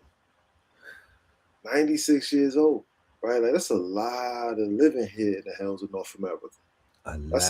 That's a lot of surviving and thriving, right? That's a lot of changes that she and my grandfather and her mother and her man. I knew my great grandmother. Like she transitioned at 99. Like that's a lot of years of remembering the bullshit, right? Right? Like that's a lot, God. Like to then be told, yeah, we did it. So what? We ain't gonna do nothing about it. And to have other people that look like me and you from other places laugh at us talking about like, yeah, told you so. Mad at you for your success. Mad at you for your success. Hating on you because you won't settle for less. Other black folks too. Hating on you because you like, nah, don't call me no ninja. Don't address me like that. I ain't your ninja. Put some respect on my name. You like being a ninja. You want to be that. You want to be a low vibrational, low frequency, have not blame everything for the system, blame everything for this, blame everything for that. Look like you got it, but don't have it for real. You want to be that. Maintaining plantation thinking ass. Maintaining plantation thinking ass. You want to be that. I ain't gonna be that. And I'm willing to die about it. Protecting mine, protecting what I have built, protecting what I have invested myself and my time into. So no, like, nah, God. You know, so like it's huge misconceptions about wealth. Huge misconceptions about wealth. You know, people don't even have their own, they don't have They don't have their relationship wealth together. They don't have their financial wealth together. You know, they don't have their health together. They don't have a peace of mind together. You know, it's all about trying to worry about what somebody else doing or what somebody else got going on instead of trying to pick their brain and seeing how you can add things that they have done. But a lot of times people don't see the stuff. You know, they want to see the material thing. But when you get to a point where you just like, man, I don't gotta show no more shit. I ain't gotta pop it like that. At all. I don't gotta pop it like that. I don't gotta be loud. I ain't gotta ride around with music loud no more and windows rolled down and all that. Like, I don't need attention. I ain't looking for no attention. I'm looking for money. And money, and I'm looking for quiet money. The money that lasts long, the money that go long.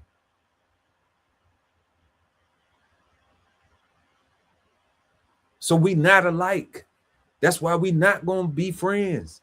That's why we not gonna build, because we not alike. Because my vision is different. I don't enjoy the same things.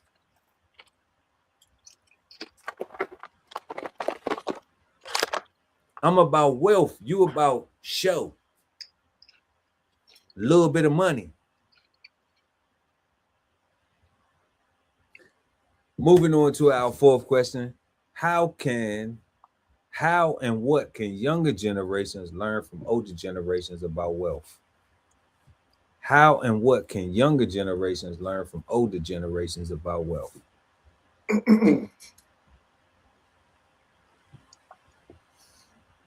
Firstly, the younger generation can learn what wealth ain't. What wealth ain't, right? Cheers to that.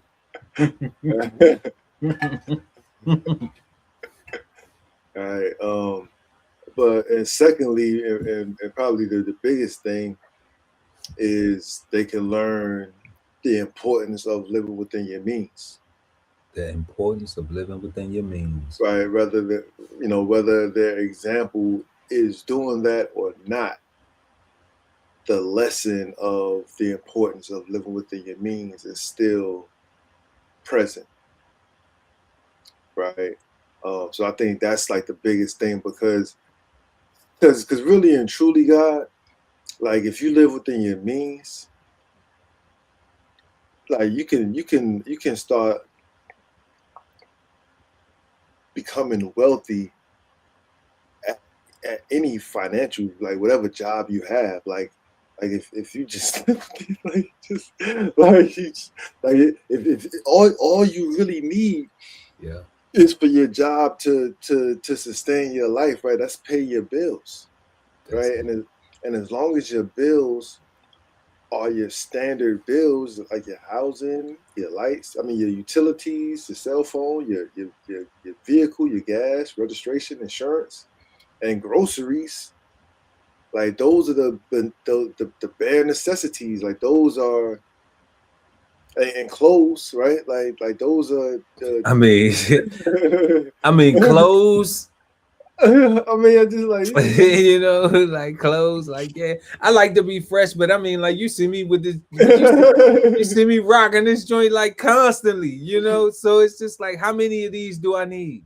It's the same one. It's the same one. It's not a new one. It's the same one. It's not a third one, God. No, God. It's the same one. It's the same one every time. I use we wash it. Yeah, we got washing machine. I got wash and dry at the crib, and it ain't digital. It's the belt driven, so I can change it myself if I needed to in a jam. And I got a couple of belts in the go rod. You know what I'm saying? Stashed away if I needed to change it myself.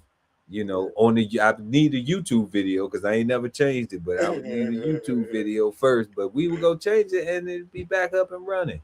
Unless I need to call somebody to come in there and do something. But we got a warranty too. We got a little warranty on them things, God. But yes. Nah, I got like you know, if you work at, if you change tires, you do brakes, like you don't have to make a certain amount of money. Like you really just gotta be able to afford yourself, right? And if you require more, that just means that you require like to generate more money. That's it. Right? And generate more money. Now you are within your means. But like if you can't generate the money that you need and you outside and now you robbing people to pay Paul, or you borrowing money from somebody and are you taking payday loans, you doing this, you doing that, just trying to maintain the look, right? Like that's outside of your means. Right. So that's like, you know, my number two might be my number one, which is, the younger folks can learn to live within their means, because that is so huge. Like it takes a whole weight off your shoulders when you want to do any transition, when you want to move from city to city or state to state, or you want to take a new job, you want to, go outside the country, whatever you want to do.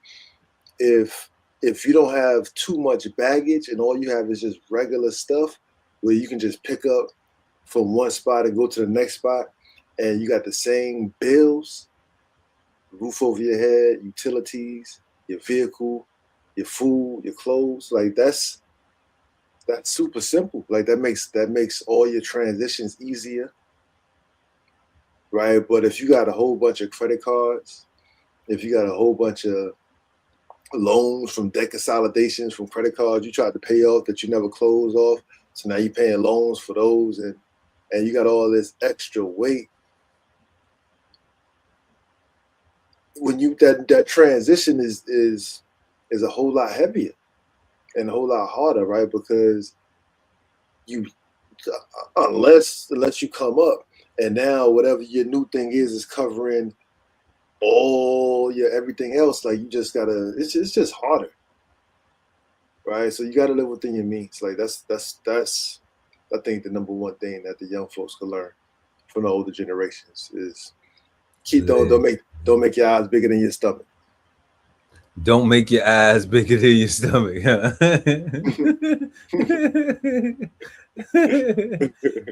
Oh man, live within your means. I love that.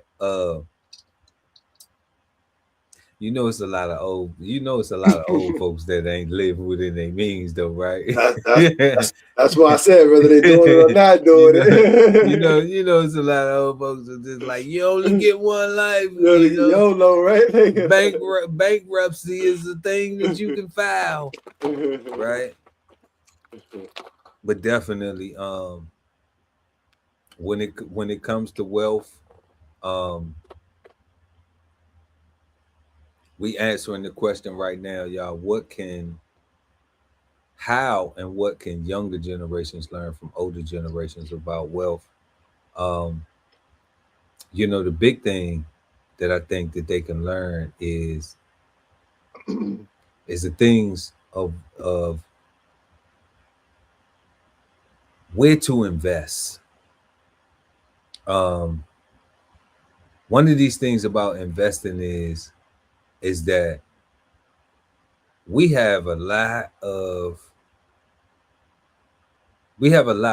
so to be fair, right? Like we have a lot of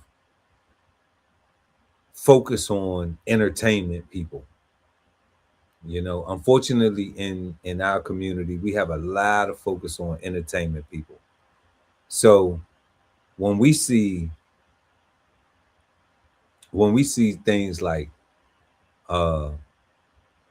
Nas, they say Nas made money in rap, but he made a lot of money in his investments. We see Dr. Dre, he made a lot of money in rap, but he made a lot of money in investments. When we see 50 Cent, he made a lot of money in rap, but he made vitamin water and films and all that other stuff. I think that's the things that we see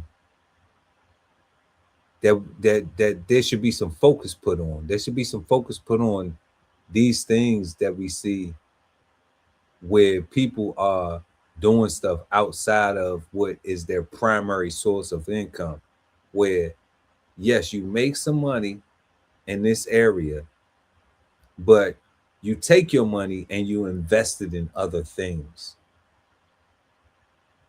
And that's what I think, because nobody is looking at, when we say the younger generation, nobody's looking at like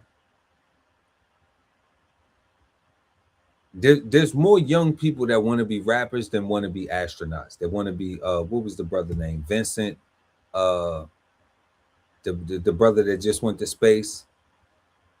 It's more people that want to be What's his name? Vincent. I want to say his name was Vincent something. But it's more people that want to be the next Jay-Z or the next Gucci man or the next CEO of this company or that. Then they want to be that. Victor Glover. Victor. What I say? Vincent, Vic, Vince. I had a V on it. Vinny, Victor, but Victor Glover, shout out to Victor, Glover. Salute to him. And but we have more people that desire, coming from the African American community concept, okay, the Black culture concept, that want to be these rappers and want to be in that life versus wanting to be a Victor Glover, wanting to be a Dr. Ben Carson, wanting to be a Dr. Claude Anderson, with a brother that had a significant governmental history, or a Clarence Thomas, or a what was the brother, Thurgood Marshall before Clarence Thomas, right? So, or any of our sisters that we see doing positive things. Like, it's okay to want to be a Cardi B or a Nicki Minaj or a Meg Thee Stallion or whatever, but we have other Black women doing things. You can be it's a pilot. I don't know their names, but we have Black women making history today. I know Zeta Merchant, the first Black female admiral of the Coast Guard ever. Okay, ever. That just happened this decade. That just happened like 2024. Ever in 200 years of the whole Coast Guard. Okay. We seen Black pilots, Black female pilots in the Coast Guard, in the United States Armed Services. 200 years. It's crazy. In ever. This has just been happening like since 2010 and and on. So we making history in other areas. We doing things. It's just not being promoted. Like the rap or the Hollywood thing, or the context of the entertainment stuff. It ain't being promoted like that. So that's where I think that we can gain the most in knowledge of wealth, and a knowledge of wealth, because we saw one of the definitions where the knowledge was a component of wealth. Yeah. It's just like actually looking to see where can we excel at beyond sports, beyond singing and dancing. That's what we could learn, that like it's other areas that of Black excellence that we can invade, and take over. Shit, I ain't gonna say just be a piece of it. Take over, go in there and be the best version. You take over everything, you'll be the best Christians, the best Muslims, the best. Right? Go in there and just and stun on them. You know what I'm saying? So if we gonna be the best if we gonna be rocket scientists, like go in there and be like the young brother who took the plastics, and now he taking the plastics and got a whole, it's called plastiline or something like that, right? Plastiline or something. I can't think of the brother name, but but I mean, like, he doing that thing and he like got a whole turn plastic in the fuel, like do that. Be that. Be, you know, want to be the best innovator, the best creator, the best, you know, do that. Like that's what I'm thinking. And we could see from where the older generation has done things to be inspired. And we can also learn from other people's mistakes and say, okay, well, we seen some people make some bad choices. I don't want to make that bad choice. You know, drop that whole narrative of um I wish somebody would. I wish some Zozo would, right? Instead of I'm not gonna give a person a reason. And let's say, nah, they wasn't quick enough to stick their hand in the fire. I'm quick enough to stick my hand in the fire. Drop that too. You gotta drop that mindset. Like, they did this and they. Let me tell you something. If you think about crime, any crime you think about doing, you're gonna get caught. And the reason why is because now, in this new modern age that we have cameras everywhere. Okay. And also, snitching is not corny no more. That's just it. Snitch is not corny no more. Must I remind everybody? 6ix9ine told, Gunna told, Thug told, everybody told, Big Meech told, you know, everybody told. Everybody told. Rayful Edmonds told. Who else we want to go to? Frank Lucas told. You know what I'm saying? Everybody told. Gucci Man just told. Okay. So no matter who you think is super street or super whatever, you know what I'm saying? As there will be a reason for somebody to comply. Whether it's to save their life, whether it's because they was a victim, whether it's because whatever the logic or rationale reason is, like, I don't even care no more. You know, don't do crime. It's simple as that. Don't put yourself in a situation. And you don't have to worry about whether you got to be a tattletale or a rat or label this or whatever. Don't put yourself in that situation. It's that simple. Think first. Is this something that's going to cause me to be in a situation that I'm going to regret later? Damn. That just takes a couple seconds of pause. The young brother name with Plastiline is Julian Brown. Julian Brown. Shout out to Julian Brown. We want to put some respect on your name, brother. You know, because we see you doing major things. And, you know, keep doing what you're doing, family.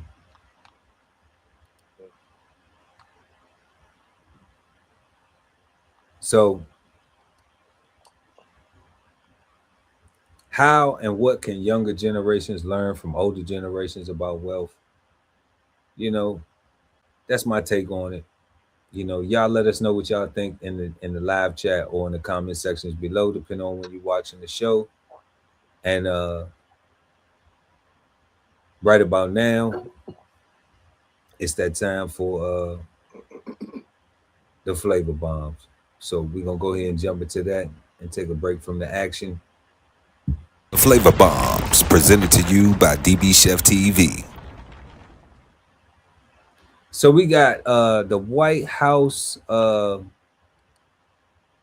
What they had some type of dinner, and I knew what it was earlier, but right now it's just skipped my head, just skipped my brain. It was a White House something dinner, y'all, and you know, it was a shooting suspect. He was charging in the Trump administration, and you know, it was a bad move. It was a bad look for dude, and yeah, we're gonna go ahead and check that out.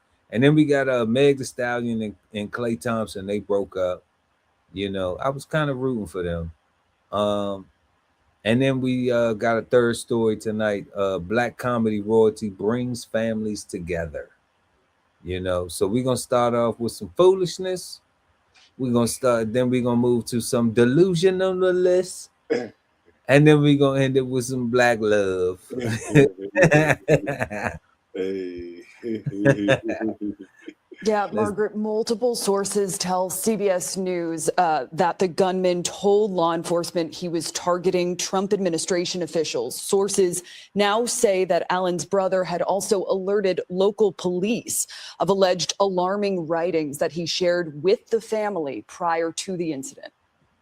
Okay, so is that snitching? Is that snitching, God? Yeah.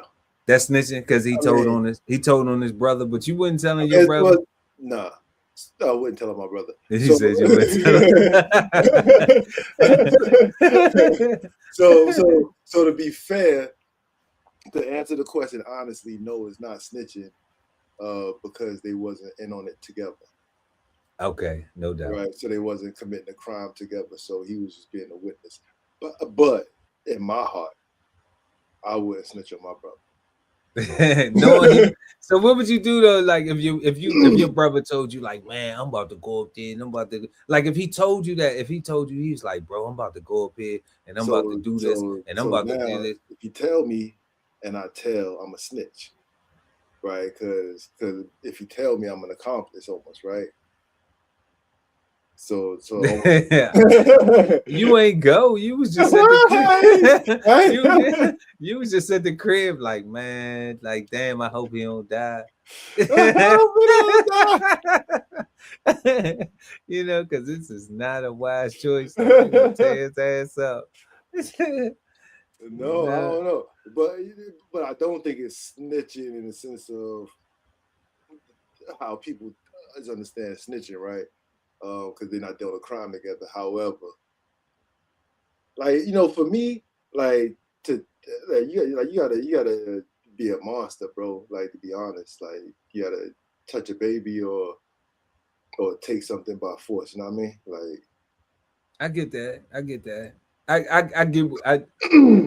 I get what your level of you know of consideration is for, because it is hard when you're not gonna get no reparations to feel like, you know what I'm saying? like I get it, God. I've been pulling myself up by my own bootstraps this whole time. So I'm saying, like, if you're telling me I gotta repair myself, then I gotta catch my wins when I catch my wins. And if you ain't catch my mans, then you ain't catch my mans. I know it's hard to kind of, it's hard to have compassion for some people that don't have compassion for you.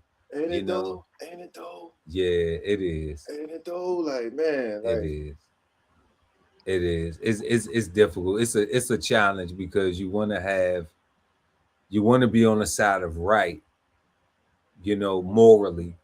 Yeah.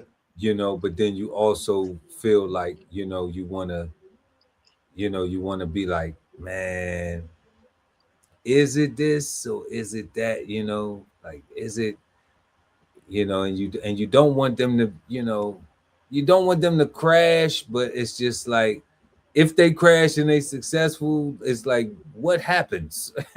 What is the outcome? What really happens? They can't celebrate with you. Yeah, like, they just gotta win. It's just like, is it you know, they made it like this. It's messed up, but we're gonna go ahead and get into the rest of the show. CCTV video reveals the moment the 31-year-old suspect sprinted past a security checkpoint, charging toward the ballroom where President Trump, cabinet officials, and roughly 2,500 guests were assembled. It is clear, based upon what we know so far, that this individual was intent on doing as much harm and as much damage as he could. Cole Allen, a teacher from Southern California, opened fire at a uniformed division officer of the U.S. Secret Service before agents tackled him to the ground, handcuffing him. He was armed with a shotgun, a handgun, and multiple knives. As he ran through that checkpoint, members of law enforcement from the United States Secret Service intercepted that individual. Where's it coming from? Shouts of "watch for crossfire" as Secret Service personnel and D.C. police rushed to the scene. Agents from inside the ballroom and medics from outside the. And they was on his ass. I don't know what the flip made him think that was cool, that he was gonna run up in there and do anything. That's wild. Hotel. Investigators are now combing through a hotel room at the Washington Hilton. Authorities have also begun searching his California residence. The public should also rest assured that there will be no stone unturned during this investigation. According to his LinkedIn profile, the suspect worked for a tutoring and test prep company and was awarded Teacher of the Month back in 2024. He'd finished a master's in computer science last year. He's now facing 2 felony charges, including assault on a federal officer. White House officials tell our CBS News' Jennifer Jacobs that authorities have found anti-Trump and anti-Christian rhetoric on the suspect's social media accounts. We're also told by law enforcement sources both of his firearms were purchased legally in California. As for the defendant, Margaret, he'll appear in federal court tomorrow. What's your thoughts on that, God? So there was no shots fired? He popped one of the security guards in their vest. So there was shots fired? He shot one of the Secret Service officers in a vest. When he ran through, I think that was when he ran through, he popped. He just popped them, kind of running up in there. And he's still alive? Well, this is what I thought. I thought that, like, you know, cause see now we going there, right? Yeah, right, right. Because look, we wasn't on the watch, okay? Me and you was not on the watch. He's still alive? because if we was on watch, he woun't have made it. He wouldn't have made it. So but I asked that question because, like, when they show when he ran past or whatever, and Buddy drew down, and I was like, all right. But then when they panned into the ballroom or whatever, everybody like they were just sitting in their seats, regular. Except then you had people rushing the stage, and those people were sitting in their seats waiting to get touched, talking about okay, it's okay to move. And all that just seemed like TV to me. It seemed staged, right? See, and that's the problem. That's the problem. That's the problem with everything that happens now. Because so much stuff seems so not real, it seems staged. And that's the problem, you know. But what I honestly think is that we saw him laid out. They stripped him down right there in front of everybody, put the little aluminum blanket on him. He didn't even get the beats, you know what I'm saying? Like, but they did. They said he's in the hospital. So I think they did put the beat. I think they put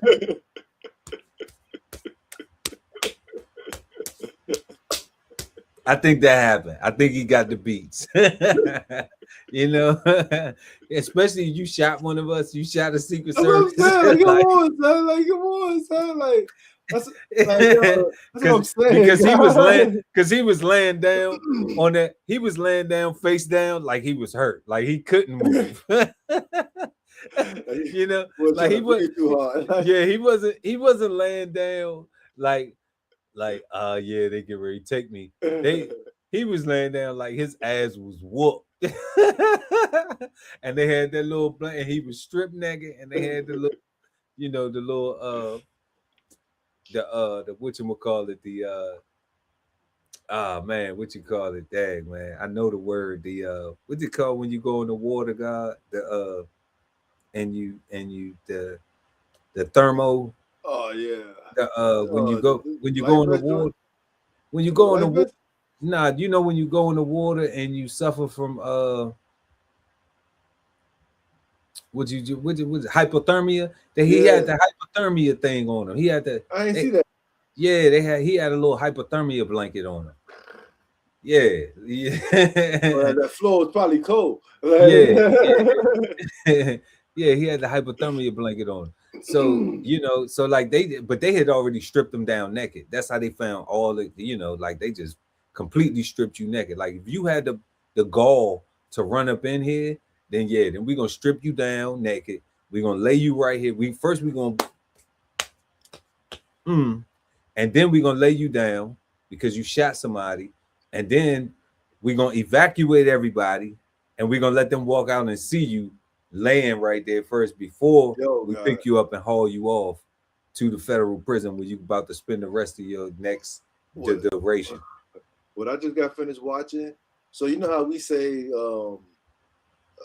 local state police should be scrutinized to the same level of the U.S. military as far as our rules of engagement and stuff like that.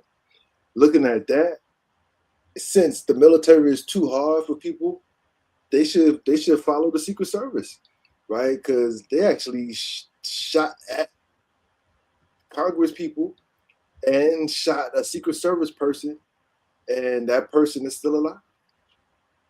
Right? Look how many brothers died from the police.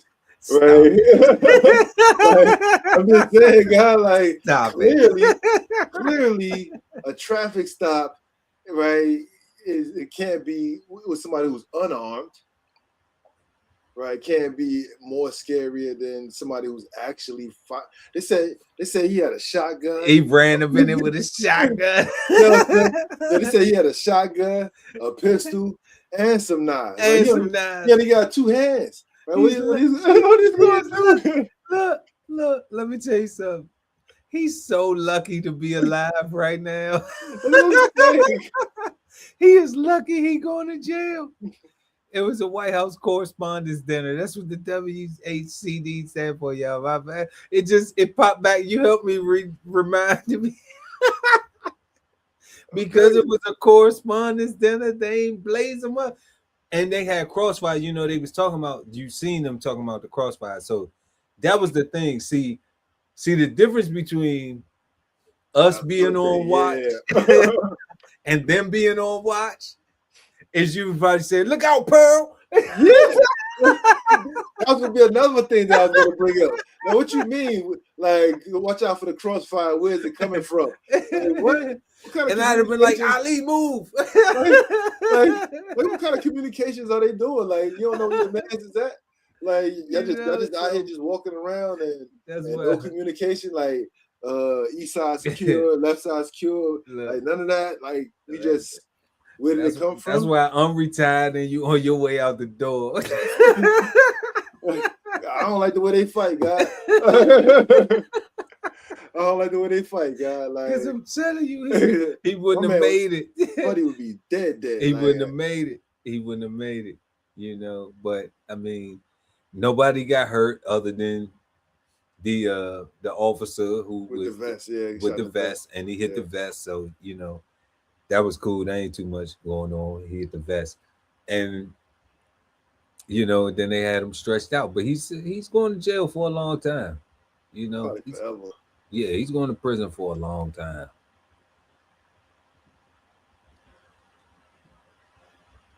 Megan Thee Stallion and Klay Thompson are going their separate ways. On April 25th, the rapper takes her Instagram stories to call out the NBA player for his alleged infidelity. The message reads, "Cheating had me around your whole family playing house, got cold feet. Holding you down through all of your horrible mood swings and treatment towards me during your basketball season. Now you don't know if you can be monogamous. I need a real break after this one." Oh, so check this out though. I'm gonna run this back right here. I want to read this a little bit. I was gonna tell you to bring that joint back. I'm gonna bring this back though, right here. So you know, so cheating had me around your whole family playing house, got cold feet, holding it down while you go through all your horrible mood springs and treatment towards me during your basketball season. Now you don't know if you can be monogamous. And then she calls herself a bitch. And she says she needs a real break after this one. Now, God, the problem I have with this is we're going to get to her calling herself a bitch, all right, a bezile. Okay, and that's maybe why it turned out like some bezile type situation. Okay, but we'll get to that. But holding you down through all your horrible mood Get out of my swings. head, God. Get out of my head. Holding you down through all your horrible mood swings and What? treatment towards me. So it's like, if he wasn't cheating, then the mood swings and horrible treatment was okay. It was okay. Is that what you saying, boo? That's what's in capital, right? Because they was hard. They was so horrible. It was horrible that you ain't want to leave. That the mood swings ain't make you want to leave, and the treatment towards you, the horrible mood swings and the horrible treatment towards you during the basketball season didn't make you want to leave, but the fact that he couldn't dip his pudding pop only in your pudding made you say bye. And look at that, like the way she wrote it, like she was such an angel, and I was holding you down through all your horrible mood swings. Like clearly you wasn't, right? Because like you thought they was horrible mood swings. You didn't think your man was sick or it needed you to. So you never suggested. You was keeping a tally, right? I'm gonna write this down. Like because you. Yeah, you ain't Mr. Perfect. Yeah, you Mr. Man, get out of here with that shit. So she never wanted counseling.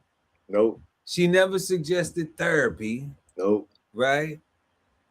She just and the treatment towards her was so horrible that you didn't want to leave. But then as soon as he went and got a new box, soon as he went and got some new gush, then you was ready to push. Because that's when you knew it was over. But you didn't know it was over through the mood swings and the bad treatment, though. Because you ain't like that. You was perfectly fine with it. And now it's his fault? Yeah, it's crazy. I don't know nothing about these people. I'm just reading this. Like... I'm saying, God, like I was rooting for them. I was rooting for them because, Klay Thompson, Golden State Warrior, one of the best shooters ever to play the game, to pick up a basketball, Meg Thee Stallion, a little hood booger, got herself together, made some hits, hip hop star, whatever. All right, cool. We loving it. We seeing some black folks come together and, possibly bringing that NBA money and that hip hop entertainment money together. And maybe they're going to have a little, I see what you're saying. because I ain't no hater. You know what I'm saying? Like I love to see black families do good things, and I love to see black people thriving, Yeah. And I know regardless they wear that skin, So like I'm gonna say that you gonna hear me say that again in this next story that we got, this next flavor bomb that we got. I understand that. So I was still rooting for them because I understand how it is, because we ain't getting no reparations. So if they was doing some things that was gonna repair themselves from their bootstrapping, and then I want to see them keep on winning. But this delusional stuff right here, though, we got to talk about it. Now you don't know if you can be monogamous. I need a real break after this one. The rapper also tells E! News in an April 25th statement, I've made the decision to end my relationship with Clay. Trust, fidelity, and respect are non-negotiable for me in a relationship. And when those values are compromised, there's no real path forward. She continues, I'm taking this time to prioritize myself and move ahead with peace and clarity. E! News has reached out to a rep for Clay for comment, but hasn't yet heard back. Megan and Clay first sparked romance rumors in July 2025, when he was seen making subtle appearances on the rapper's IG. Then, just weeks later, the pair made their relationship red carpet official when they attended Meg's inaugural Pete and Thomas Foundation Gala in New York City. Look, so they ain't even last a year. I ain't laughing at it, but you know, like not that it didn't last a year. But what I'm saying is, it's like that was 2025. Like this ain't even the end of 26. We only halfway through 26. We ain't even halfway through 26 yet, and that's over already. But That's crazy. you know, but the biggest thing is this. She said that she was ending her relationship with Clay because of blah blah blah blah blah.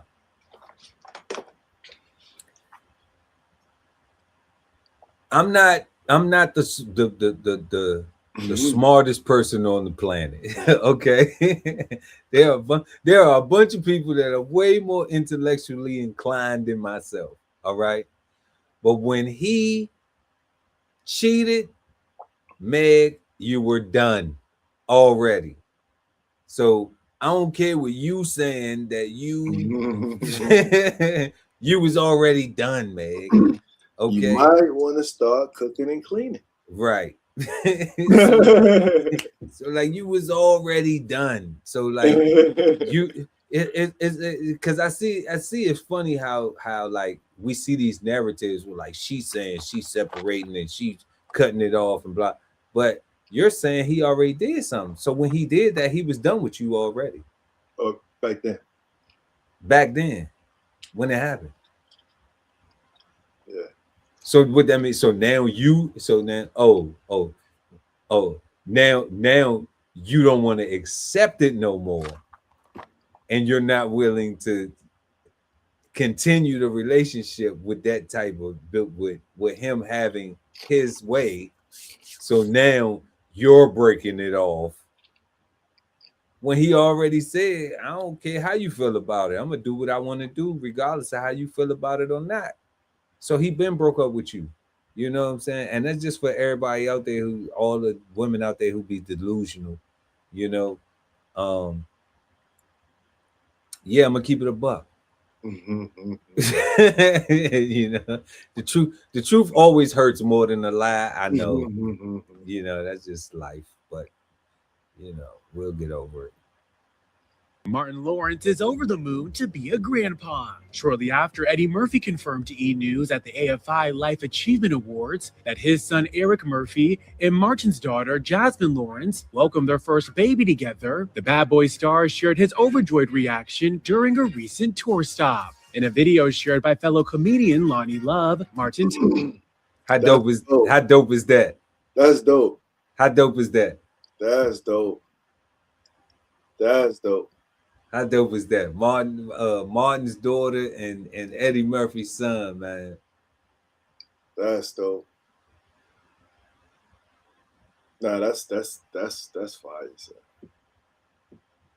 Tells the crowd, I'm a grandpa. Me and Eddie Murphy share a grandchild. That baby is going to be funny as Jasmine and Eric announced they were expanding their family 8 months after tying the knot in a private wedding ceremony. Alongside a black and white photo of Eric cradling Jasmine's baby bump, they wrote under the February 2nd post, "Thank you, Jesus, for the greatest gift." And following the pregnancy news, Martin, dad to 3 daughters, couldn't contain his excitement with being promoted to granddad status. He wrote in part on Instagram, "What a blessing to start the day. My heart is overflowing with love and gratitude after the announcement of my first grandchild." Then on April 18th, Eddie revealed the two welcomed their child, a baby girl named Ari Sky. Congratulations to the couple. Yeah, congratulations. Hell yeah. Congratulations. Yeah. That's fire. You know, we had to end it on something dope, you know, black comedy legends, you know. Man, like that's huge, bro. You know what? That's on such, you know, we always get the, you know, who's the funniest, who's the greatest, right? We always want to put people against each other, right? And make beefs between our greats. But why can't they be family? Right. You know what I'm saying? Like, right. Why can't they be? Why they gotta be beef? Right? Why can't it just be our greatest? Oh man, that was fun. That's dope, right? Yeah. Blessings and love to the Eddie Murphy household and the Martin Lawrence household and their daughter is Marty Mar's daughter. You know what I'm saying? That Martin, you a little Bama. You know what I'm saying? He know that that's just some love talk. And Eddie Murphy family, man. You know, your son and man, for real, like that's beautiful. We love to see it. That's wealth. We see that wealth of bringing that family together. You know, of those families coming together and whatever the future can bring from that. You know, that bridge is, you know, that wealth, all that work that Eddie has put in and that wealth that he's building, all that bootstrapping he done pulled up. Oh man. Right? All that bootstrapping Martin done did, you know. Oh man. For real. So now there is a golden child. What? There's a golden child. You know, like for real. There's like now that's gonna merge all that together, those empires, that wealth, you know. And I just think that that's a beautiful thing, something we should celebrate. Definitely, God. That was good. I'm glad you shared that. You know. Definitely, but that's all we got for the Flavor Bomb. You've just been Flavor Bomb, and now back to our show. Yep. So if you just joining us, y'all, we are smoking on wealth tonight, and we've been going through our questions, and we are at our fifth and final question. Is the word wealth bad, good, or misunderstood? And before we get to that, we want everybody to make sure y'all been rocking with us. Smash that like button, share the content, subscribe to the channel, hit the notification game, hit the notification bell. So when we go live, you never miss an episode of Cigar Sundays live. And we got merch, y'all. We got literature, everything, all of the descriptions, all of the links are in the description, y'all. So, you know, we appreciate if you can support. We love you for that. And like we always say, if money's tight, it's all right. You can do something free and just smash that like button. So we're going to go ahead and jump into our last question. Once again, is the word wealth bad, good, or misunderstood? And we're going to go to the God, Ali Dawoodel at BK Soul Farm. The word wealth is good. However, it is misunderstood as well. And I would also say that the definition allows for it to be misunderstood in that there's no set standard or formula to identify to a person exactly when wealth begins or when they can start feeling like they have obtained wealth, right? Words like abundance and having more and like that. While it's clear to me, I can see in everyday society that it is not clear, and people, you know, always want more than they actually can provide for. Right, so I think it's definitely a good word, but it's greatly misunderstood. Yeah, I'm rocking with you, God. I think wealth is definitely good. You know, having an abundance of resources is good on any continent, any planet, any tax bracket, any you know, any economic situation. You know, like that is what we thrive for, is having an abundance of resources. You know, I wouldn't even limit it to just money, limited to, you know, food or shelter, clothing, you know, just having an abundance of resources, good people, good energy, you know, good everything, you know, just an abundance of it though, you know, consistency. It just makes you feel good. It makes you more enthused about your endeavors. And And definitely I think it's good. And like we always say, you know, like a lot of stuff is so misunderstood because I mean, come on, God, unless we had it somewhat misunderstood before we had the show, you know. So like that's just being fair. Like that's why we say we ain't the gurus, you know, we learning this stuff and trying to apply and trying to be better versions of ourselves. And this is a part of it. You know, this is a part of that process of re-educating ourselves from things that we may have learned that we may have not applied. You know, we may have not used these tools as efficiently or effectively as we could, you know, because we've been so busy bootstrapping. We haven't had the time to just go and look at what the wealth is, or look at what the self-determination is, or look at what the American dream is, or look at what judgmental is, or truth, or any of the words that we have covered, y'all, through our many episodes. You know, it we have to go back sometimes, and this is why self-reflection is so important. This is why I think self-reflection is a part of wealth as well. And this is why it's so important to do that, to take the you time, you know, to be able to say, I need to, you know, I want to work on myself, but I need to figure out where I need to work on myself at. It's okay to look in the mirror and say, you know what, I don't like what I see, but I could change it. You know, and then how do I change it? I gotta do the work. I gotta make a plan. I gotta be honest with myself, and I gotta say, I don't like the way I'm doing this. I don't like this and that and the third. You know, so I always say I welcome anybody who gonna check me and let me know something. But it gotta be straight up. It gotta be, you know. But I also don't have a problem with checking myself. So even if you checking me and I'm like, you know what, I'm not quick to be like, who you think you is to check me. I'm quick to be like, damn, do I deserve this checking? I ain't on the how. I'm on the what and why. What's being said and why is this being said? Do I need to be self-reflecting? Do I need to be self-evaluating? Is my wealth together? Do you know? Is this person who's saying this to me? Have they ever showed me any other thing other than they love me? Have they showed me anything that would say that they would hurt me?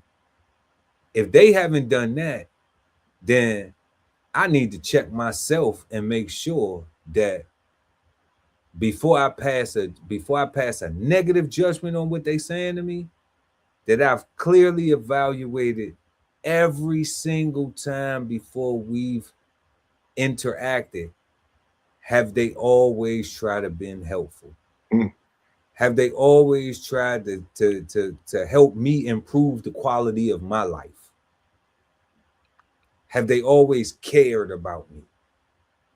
And if they've done that, then I owe it to them to listen and check myself, do a self-reflection, because it's wealth in that relationship. Because that person don't mean me no harm. That person ain't never tried to harm me in their life. You know, so I think that is misunderstood because people don't do that. People don't, you know, we get a lot of constructive criticism, we get a lot of critique, we get a lot of different things, and there's too many versions of trying to compete with each other. There's too many versions of, you know, of what this idea is, and when we realize it's all material, you know. And what I say, and the reason I say that it's all material is because you can't take none of it with you when we go, you know. So I don't care how good of a person you are, how bad of a person is. Like when you leave here, you can't take it with you. If you a bad person, you're gonna leave that bad person here. If they a bad person, you're gonna leave that bad person here. If they a good person, they a loving person, whatever, you're gonna leave it all here. It's ain't none of it going with you. So we owe it to ourselves while we're here to give it the best effort that we can, and value that as wealth, you know, and like and allow that to be some sort of wealth to us, because wealth is still an abundance of resources. So that's all we got, God. Unless you got something else on that, you know. No, that's pretty much it. But tonight, y'all, we have been smoking on wealth, and you know, we had our first question: what do you think of when you hear the word wealth? Is wealth purely financial, or does it include things like health, peace, and relationships? What are some common misconceptions about wealth? How and what can younger generations learn from older generations about wealth? And is the word wealth bad, good, or misunderstood? And we like to we always want to know what you think. So exchange your insights in the comment section below, y'all. Let us know any of the answers to these questions, your thoughts, your insights to these questions. If you know what, even let us know if there was a question that you wish we would have answered, that we would have asked, that we didn't, you know. Yeah, like, you know, like, we open to that, y'all, because we can run it back. We can do whatever we want, you know. We can run it back, you know. We can run Wealth Part 2 back, you know. So with y'all questions, with all of y'all questions, you know. Yeah. So, you know, we want to do all that, and we appreciate everybody for pulling up and everything and hanging out with us, hanging out in the chat, commenting and everything. Shout out to Bug, lovely ATV, said good, said it's good, wealth is good. All the time. We rocking with it. Yes, indeed. And you know, we appreciate everybody for pulling up, hanging out with us. We want everybody to have a peaceful, positive, and productive rest of your week. You know, y'all, it's the end of May, y'all. Like, I mean, it's April, it's May. We in the 5th already. Like, 2026 is just flowing. It's just blowing through, you know, because we are almost halfway through this year. But yeah, y'all, we appreciate everybody for pulling up. Once again, we're going to run this real quick before we get up out of here. We got a winner tonight, Bubbling Brown, at Bubbling Brown. Make sure to claim your prize. We're going to go ahead and run that before we get up out of here real quick. And all I want to say is, you know, make sure to like and subscribe to the channel, like this video, subscribe to the channel, hit the notification bell, so when we go live, you never miss an episode of Cigar Sundays Live. I'm Chef Earl Pearl at DBCHEFTV, always with the God Ali Dawoodell at BK Soul Farm, and we thank y'all for pulling up each and every Sunday right here, 8 p.m. East Coast time, Cigar Sundays Live. Peace, God. Peace, God.